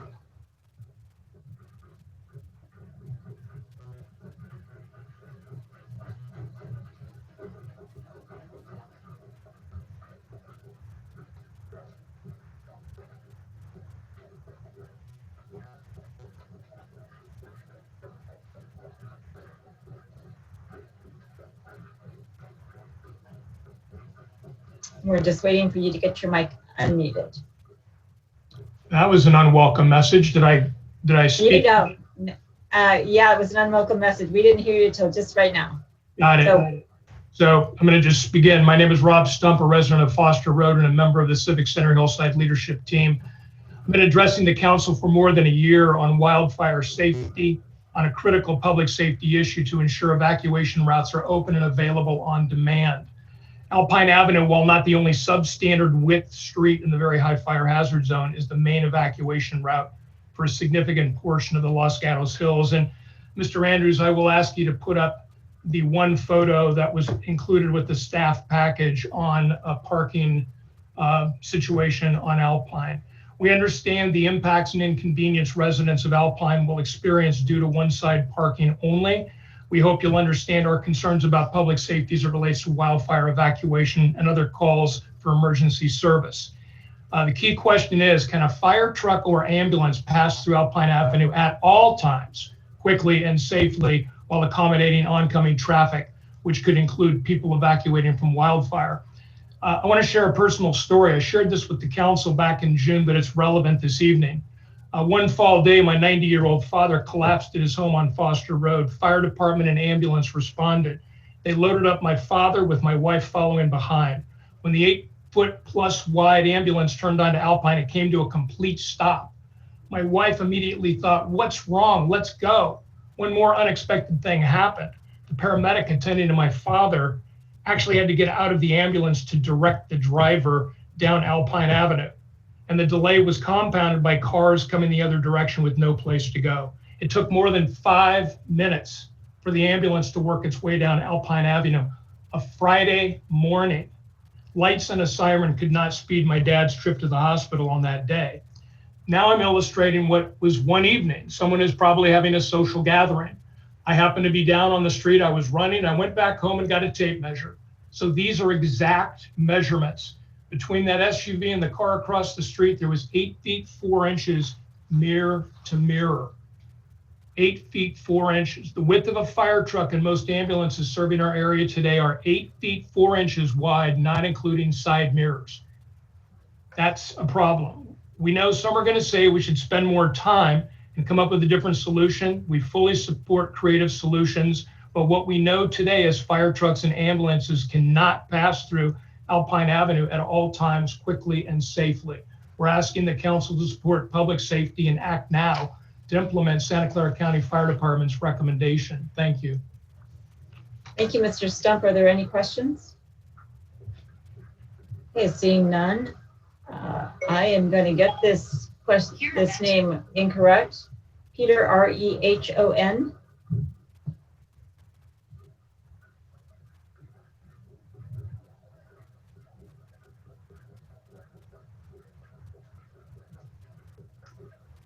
There we go. Go ahead, we can hear you. Good evening. I very much appreciate the opportunity to address the council. I think, as my dear neighbors pointed out, this is a simple issue. It is not a matter of personal convenience for us. It's a matter of public safety. As you all know, probably sadly, we have spent plenty of time before the Planning Commission and this council talking about public safety issues that are a very grave concern to us, mainly speeding, but also parking. So this isn't a matter of personal convenience, it's a matter of public safety. And we believe that the proposal that's being advanced by the town, it doesn't take into account our concerns about public safety that are longstanding. And my wife and I have been residents of Alpine for 30 years. Many of my neighbors have been residents for longer. I have watched speeding. I have seen cars jump the curb, and thankfully, no fatalities have occurred. But we cannot be assured that we're going to continue to be that lucky. That is of grave concern to us. And really, all of my friends, Mr. Gallinat and Mr. Knudsen, have said, and all of my other 80% of our neighbors have said, is the simple question: does a resident of this town have the right to proper notice and an opportunity to be heard on a matter of grave and significant importance to us? The town representative noted that the town has known about this issue that's been under discussion for over a month. And what do we get? We get notice. I get a hanger on my door, on my gate, the Thursday before the meeting that says this, I think, ill-conceived decision, or at least not properly conceived decision, is going to happen the following Tuesday. And the question for all of you is that proper notice? And does that give the residents of this town, everybody, an opportunity to be heard? And I don't think it does. As Council Member or Vice Mayor Rennie pointed out, Council Member Rennie pointed out, and I believe Vice Mayor Spector pointed out, there are other alternatives. What about considering other streets? What about considering alternate spacing of no parking zones that would slow the traffic? Those are things that we would all vigorously support, at least many of the members of the community would. But we haven't had an opportunity to engage and have that discussion. And as all the council members know, none of the folks on Alpine are shy and none are wallflowers. We actively engaged. Many of the members of the community, like Tom and Ann Atkinson, many of the members are civically engaged, and we're proud to be community members. But we just want an opportunity to work with the town and the fire marshal to formulate a proposal that addresses our real concern. Okay, That's sir, all. your 3 minutes is up. Thank you very much. Are there any questions? And how do you pronounce your name? Rihan, thank you. Okay, thank you. Any questions for Mr. Rihan? Okay, Nancy Boitano.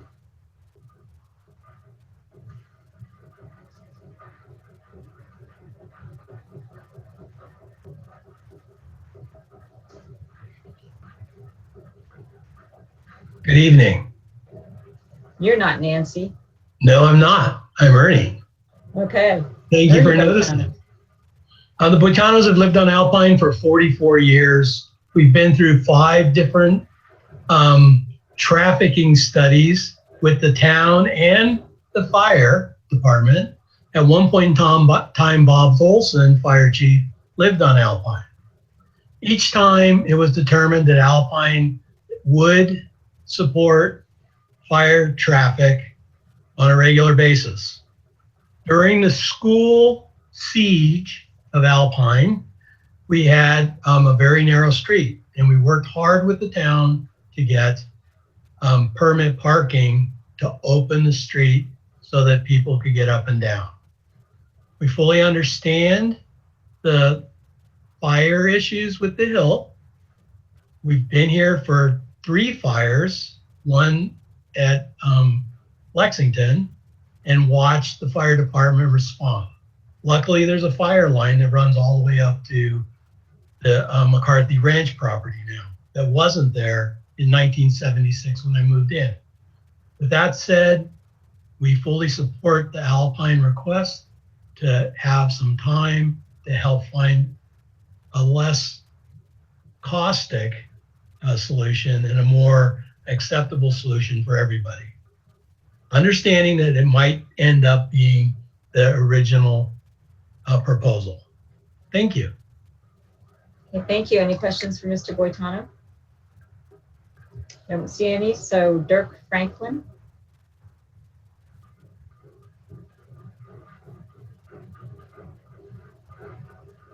I'm unmuted finally. Thank you. Thanks everyone for letting me speak. My wife Gwen and I have been on Alpine since 1997. Speeding has always been a big problem. I remember one morning about 9 a.m. seeing a Volvo station wagon pass a full-size dump truck in front of my house at over 50 miles an hour. And you know, this is a real problem. We still see it today with the speed humps. It's been mitigated to a certain degree, but you know, that's a big concern for us on Alpine. I appreciate Mr. Stump's photograph. It looks like graduation day. It's a twilight and it's packed all the way to the top of the street, which is not a normal thing. So, you know, there's 2 days that Alpine gets impacted, graduation day and Christmas parade. This would be a good idea to have those dates on the sign saying north side or south side of the street, no parking for Christmas parade and graduation. This is what Santa Clara does for Levi Stadium. There's known dates that you cannot park, you get ticketed. And then another thing I noticed with the fire department's report, that's basically a couple of houses from my house. And I recognize most of those vehicles being construction vehicles, excuse me.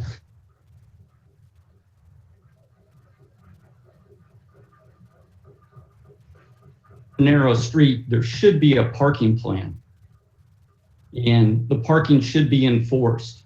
And I'm just kind of curious if on the day the fire department came through, did the parking guy come through and actually check the vehicles to see if they were legally permitted to be on our street? So with that, my recommendation is let's do the 30-day continuance and look for the optimal solution. Thank you. Thank you, Mr. Franklin. Any questions? Yeah, I don't see any. So a person who's identified as Mr. or Ms. Roberts.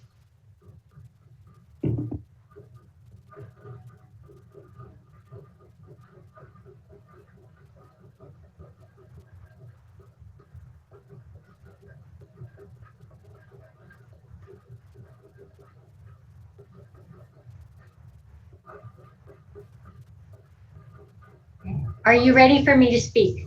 Absolutely. Okay, thank you. I don't have much to say because my neighbors have already said so much. What disturbs me listening to the speakers before us is that this has been apparently going on for a year with the hillside, the Civic Center neighborhood hillside, putting together their ideas over the last year. There has been no outreach whatsoever during that year to Alpine. That disturbs me. Secondly, I think it's very clear that at this point that this is an extraordinarily complicated issue, and our main request of you tonight is to continue this so that Alpine has an opportunity to respond. Obviously, this is a very, very complex issue, and we need to have a continuance in order to be able to do what I think we as Alpine people, as neighbors, would do as neighbors, which I don't necessarily think has been done to us. But that's Alpine. We try to work with our neighborhood. The last thing I want to say, if I have any more time. I think you have a short amount of time. It's been poignant to me to see all of you working at home with the complications in front of you. I don't know what it would be like to be a council member or anybody on the town staff at even the good times, but seeing what you've had to negotiate during the times we have now, I want to thank you for what you do. Okay, Ms. Roberts, thank you for your comments. Any questions? Seeing none. Ann Molgard, hopefully close. And for those of you that are speaking, all you need to do is unmute yourself and just start talking. Hello. Hello. Hello, this is Ann Molgard. I live at 106 Alpine Avenue, and I'll be very brief. Just like to support the views of my neighbors on Alpine Avenue, and please ask for extra time to discuss this matter among us and with you. Thank you very much. Thank you. Questions? Seeing none. Julie Gallinot.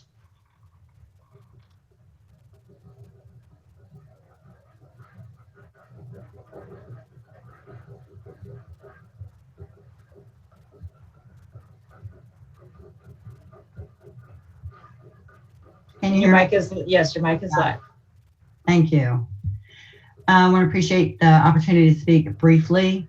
I also am requesting a continuation. The more I hear everybody speak, including council members, neighbors, folks up the street, it feels to me like there is a lot of information that needs to be gathered to come up with a reasonable solution that everyone can get a buy-in on. It feels to me right now like there has been a quick response to something that happened on a day or happens on a couple of days, but it's not by and large the norm. And so I'm requesting a continuation and a full-on study so that we understand what unintended consequences will come about given certain responses to this issue. I just feel like you would get a better response from all of us, especially on Alpine, if we had a chance to really understand the issues, the circumstances, the problems, gather some information and buy into a solution. And that's really what I want to say. Thank you. Okay, thank you. Any questions? Seeing none, Cheryl Ryan.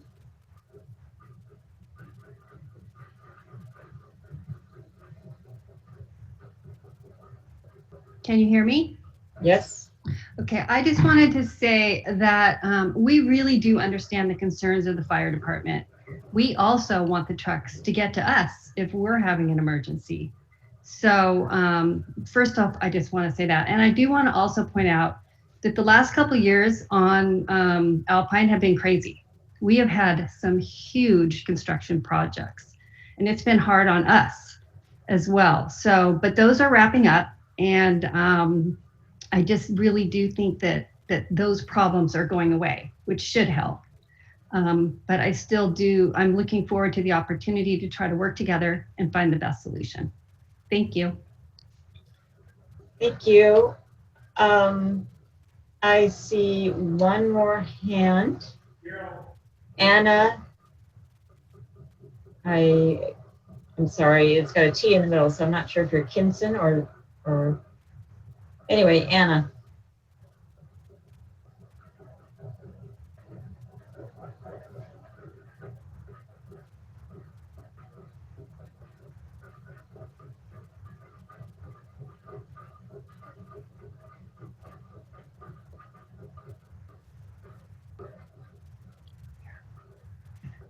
This is Ann Atkinson. Can you hear me? Ann Atkinson, yes ma'am, we can hear you. Thank you. And I want to thank you for your time and consideration about all you've done. And I want to echo all my wonderful neighbors' comments because my husband Tom and I agree with all of those. We live at 75 Alpine and we've been here 47 years. So we've watched a lot of changes and a lot of problems with speeding and especially with the parking of the high school students, which made it virtually impossible sometimes for us to get into our driveways. And with your support, the town council set in an ordinance so that there is a 90-minute parking from 7:30 in the morning until 4 in the afternoon. Our big concern is that this has not been enforced because of COVID, and I realize that there's a shortage of staff and these times are not regular and normal times. But I think it would be very important to have those ordinances reinforced so that we would see only a car on our street or a truck or whatever is going on, parking on our street for no more than 90 minutes during the day. That would alleviate a lot of problems. We've all abided by this, we've respected this. We told friends they have to park on our driveway if they come home because they might be at our house because they might be longer on Alpine than 90 minutes. And we so respect that. And we thought that was a wonderful solution to our parking problem. So I would like to see the extension for sure that everyone has echoed. And I would also like to see our current parking restrictions reinforced. Thank you so much for your time, and we appreciate all you do. Thank you, Ms. Atkinson. Okay, we've had a lot of speakers. I always tell everyone, if you've heard your point made, consider whether you need to make it. But with that, Mr. Geredes.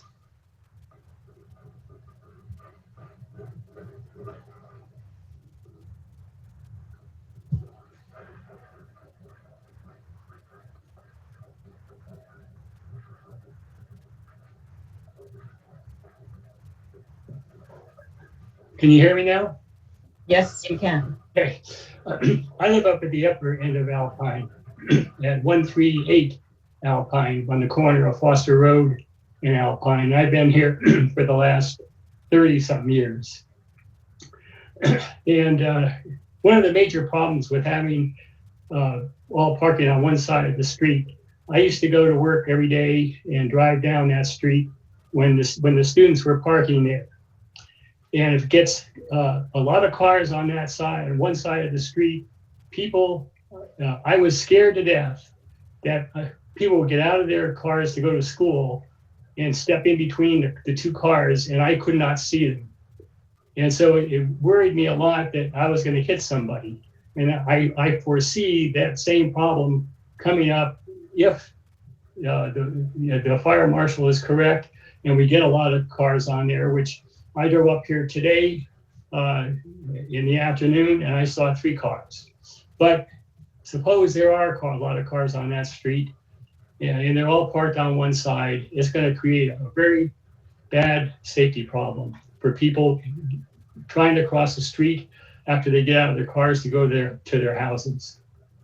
And I support, I want to solve the problem as well as anyone else that's spoken tonight. And I think we can come to a good solution if we're given the time to do that. So thank you for the opportunity to speak to you.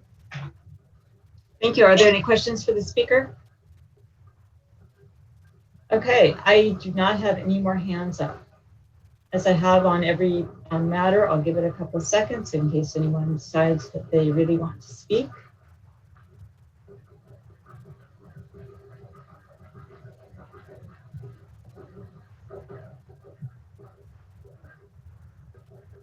Okay, I don't see any more hands up. I'm going to close the public portion of the hearing and look to the council for any more questions they might have on this matter. And I do not see any hands raised for questions. So I'm going to look for comments or a motion. Okay, seeing nobody raising their hand right away, I'm just going to jump right in. I'm not sure I'll turn this into a motion, but I'm certainly going to make a comment or comments. First, I agree with this is a matter of personal convenience versus public safety, as the first speaker or the second speaker, I think, said. The town has worked with residents on Alpine Avenue for a long time with respect to the parking situation on their street, but this is not a matter of parking or speeding cars. This is a matter of life and death, of getting people out of our hillsides safely. And the first responsibility of our council is to do what we can for public safety.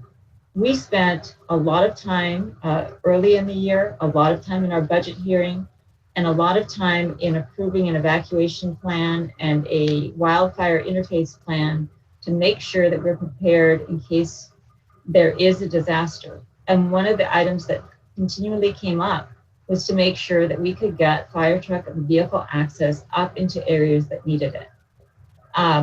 Fortunately, I didn't have this personal experience, but my aunt lived in Hiller Highlands when the Oakland fire hit. She barely made it out of that area. And as you probably all know, lived in this area for a long time, people died on roads trying to get out. So I don't think this is a matter that needs to be worked out for a compromise. This isn't something that needs to be discussed. This is a matter of the council making sure that we take care of public safety and that we make sure that we are prepared not only for fire, but for earthquake, for emergencies, for whatever it is. I walk on Alpine quite frequently. I started walking Alpine, frankly, when the question of high school parking came up. And Alpine houses, you are very fortunate. You have lots of space to park off street. Some people don't, but this is a matter of putting town over street, or putting your neighbor's safety over what you might prefer. So I just don't think it's complicated. We have the fire chief telling us that this is what he needs to respond.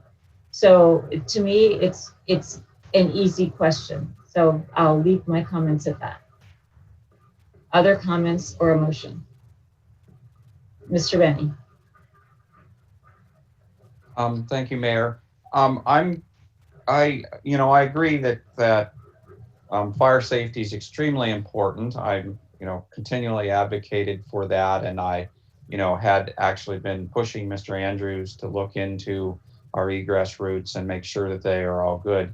But that said, I think it's not an unreasonable request to hold off for 30 days and let the neighbors work through this and come to their own conclusions. This is the best answer, or maybe there is a better answer. As I mentioned before, I like to be a problem solver. Maybe there's some other options. If it's truly speeding that is the issue, maybe that can be worked out also. What I saw today was very few cars on Alpine. I realize a month puts us further into the fire season. It sounds, if the neighbors are correct, that it's most of the time there isn't many cars on that street. And over the next month, I'd like the opportunity to walk, drive, bike that street a few times at different days, different times of the day, to better understand it also, and that will encourage them to not fill the street up in the next 30 days and make it unsafe. So I would prefer that we go ahead and give it 30 days for more discussion. Those are my comments. Would you like me to make a motion, or would you like if you'd like to turn that into a motion? I will make that a motion, and we'll see which way the others like to go. And we'll see if you get a second. Continue it to a date certain of September 1st, which is, I think, just under 30 days, and ask Mr. Andrews and staff to negotiate, work out, so forth with the neighbors on Alpine. Okay, let's see if you have a second on that motion. Doesn't look like it. Thank you. I do not see a second, so somebody else want to give it a try or make a comment? Vice Mayor? Thank you, Madam Mayor. This is one of the things that comes before us that has what I call competing interests. And I have met with, talked with the people on Alpine for issues in the past. Same with the people on the top of the hill on Foster and other places. So you are neighborhoods of individuals that I know and that I respect. What we have before us this evening has become complicated on all kinds of levels. First of all, it's unfortunate that for the people on Alpine, and actually for the council also, that the issue has come before us in relatively quickly. I wish that the town council would have had more time. I wish that the people in Alpine would have received their notices sooner. There are a lot of things that I wish would be different, but they're not. I listened to Mr. Reddy's motion, and normally when we do things, putting things off for a month, that would be an easy second. That would be an easy vote. But what worries me is that the fire season, I've asked in the past, when does the fire season start? And one of the answers that I have been given is August. And we are in August. And since we are in August, I would just, as your council member, as one of the 4 leaders of your town, it would be horrible to us, to our residents, to our staff, if we put this off for a month and we had a fire. Because leaving the hillsides of Los Gatos safely, I know from personal experience, I know from listening to staff, I know from listening to the fire chief, it is a very difficult thing to do. And if we put this off and we had a fire and something negative happened, property damage, personal injury, I would be very, very upset and very, very bothered with any decision that I had made in that regard. So as I sit here now, as I think Ms. Rian said, in my house, making these decisions, as much as I would like to continue this, to work out a better traffic plan based on all of the information I have, I don't believe we can do it. I wish we could. I don't think we can. Okay, I didn't hear a motion. Councilwoman Sapp, comments or motion? I'll do both, I believe, since I'm the last one. And I want to just say thank you to the Alpine residents that have come out. I understand the concern that notification was given on Thursday. we certainly know that we have worked on various parking issues with regard to the high school and with the business. So we all know Alpine Road. We all know the issues that are at hand. But for the reasons that all three of my colleagues have stated, I also do not feel comfortable delaying this another 30 days. And so I'm going to go ahead and make the motion that we approve the Santa Clara County Fire District Emergency Route Recommendation for Alpine Avenue and remove parking on one side of the street, with the understanding that it is going to cause hardship for those on Alpine Street. But the trade-off is that we're doing this for the safety of and evacuate all those above on Foster Road in a manner that our fire officials feel is the most safe and the fastest and the most efficient. Okay, we got a motion. We have a motion on the floor. Is there a second? I'll second the motion. Are there comments on the motion? Vice Mayor. Thank you. Something that I had asked at the beginning, and I'm going to circle around and bring it back now. I would easily support this motion and feel okay with it if this would be the parking setup would be an issue that would come back to the council after the fire season, a reasonable long fire season, and then we could revisit it. I'm not comfortable making this change on Alpine and leaving it there without giving the staff, the council, the residents an opportunity to explore other options. I guess I'm throwing it out there. Is that possible? Maker of the motion, where are you on that? I guess I look to staff. I don't know how that is. I actually don't know what that means and how it would be implemented. Like during the time between August and a certain date, would the neighborhood be meeting with someone to develop an option? If you can give me more explanation on how that would work, I'd be open to entertain it. But given that I don't have any further parameters to end this, I don't know how to remake the motion. If I might add, staff is acutely aware of the concerns of the residents and appreciates their concerns.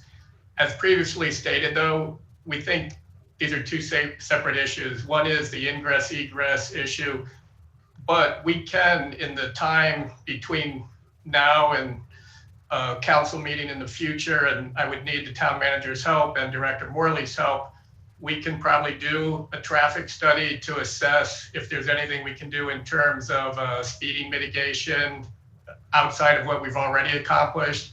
We can also, meet and hear concerns kind of unrelated to the fact that it appears as if council is going to accept moving all parking to one side of the street. We can start to look at other constructs given that might be able to help accommodate some of the concerns of the neighborhood. I'm more than happy to help facilitate those meetings and figure out, outside of this particular issue, what other areas we can work with. Okay, so I will amend my motion so that it includes a traffic calming program that staff would implement to work with the Alpine Street neighborhood. Okay, as the seconder, I'm not going to be able to support that because what I'm hearing is an entirely different program that's unrelated to fire safety. That's not what we're discussing tonight. If someone wants to put it on like a conditional use permit and say, how's it working, Chief Bowden? Are trucks getting through? Is this an improvement? Is this not an improvement? But honestly, I think us manipulating revisiting what is fundamentally at base a safety issue by making a nod to, we're only concerned about safety during fire season. We're not concerned about safety during earthquake season or rainy season or whatever it is. So I have trouble connecting a traffic study on a street that already has speed bumps, on a street that we've already restricted parking on, with what's fundamentally a safety issue. So if you can maybe reframe your motion in some way, but other than that. So let me see if we're on the same page. This is, they're two separate. The one way, the one side removal of parking, that's moving forward. And to address the speeding issue, I think that's, which is to your point, it's two separate. So one is not going to affect the decision of the others. So if that still is your concern, then I can understand that. Let's take them as two motions. Okay. So the first motion is my first one of following the recommendation in the staff report. And I maintain my second on that motion. And so let's do comments or call a question. Vice Mayor. And I won't be able to vote for this motion, not because I disagree with it, because you're just following what the staff report says, but I'd like that concept to be joined with the opportunity for the town and the people, residents of our town, to explore options for their street, not traffic calming, but options for their street going forward after the fire season. Okay. Councilman Rennie, do you have any comments? Are you ready to? Yes, you do have your hand up. Yeah, I would say that I also won't be supporting this for, I like the idea, as usual, of sort of coming up with a compromise, which, as Vice Mayor Spector said, of, joining the two ideas. I don't want to pull apart the two pieces of it and vote on them separately. I think they're important to be together, again, as Vice Mayor Spector said. Okay, well, we have a motion on the floor now, unless the maker of the motion wants to withdraw it. I'd like to, let's vote on this if we may, and then if it doesn't pass, we can try another. Okay, so we have a motion on the floor to accept the recommendation of the fire chief and eliminate parking on one side of the street on Alpine Avenue. Vice Mayor. No. Councilman Rennie. No. Councilwoman Sayoc. Yes. Mayor votes yes. So the motion fails because it's a tie, which I think is maybe only our second tie this entire year of having 4 people. Councilwoman Sayoc. So I'm going to try another motion where we marry the two, where we implement, we move forward with the recommendation in the staff report. And during fires, and staff will determine what fire season is. And concurrent to that, parallel to that, staff will also work with the neighborhood on a traffic calming program to, 1, see what are the safety and traffic speeding issues, and then 2, look at what are the mitigating issues that staff and town can do to help address that. Let's see if you get a second on that motion. Second. Seconded by Councilman Rennie. Any questions on the motion or comments? Okay, I have a question for the maker of the motion. I heard you say staff should determine what the fire season is. Are you suggesting in your motion that parking be removed only during some designated period of time? Or are you suggesting that per the recommendation, that the parking be removed permanently, given that there are other emergencies in addition to fire? My recommendation is to follow the staff recommendation, which is to remove the south side parking. But what we've heard today is that there's a concern that there will be increased speeding on the street. And so to address that is to look at a traffic calming that tries to mitigate what those issues are. Okay, does everyone, does the seconder agree with that summary? Yes. All right. So I am going to call the question unless there are other comments. All right, Councilman Rennie. Yes. Councilwoman Sayoc. Yes. Vice Mayor Spector. No. Okay, the mayor is going to vote yes, only because I am not going to sacrifice eliminating parking for safety issues. I think it's our first, as I said, it's our first obligation to make sure that we create a safe environment for all of our town, and all of the residents of the town need to contribute to that. And we have a recommendation from the fire chief that says this is what we need to do. So in order to get that accomplished, I will support the motion with all kinds of misgivings about the attachment. So I think that the motion just passed 3-1 with the vice mayor voting no.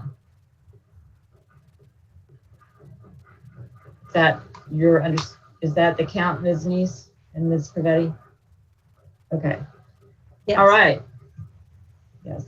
So with that, we have concluded our business for this evening. Thank you everyone who participated. Thanks council, and we will see you again on August 18th. And good night.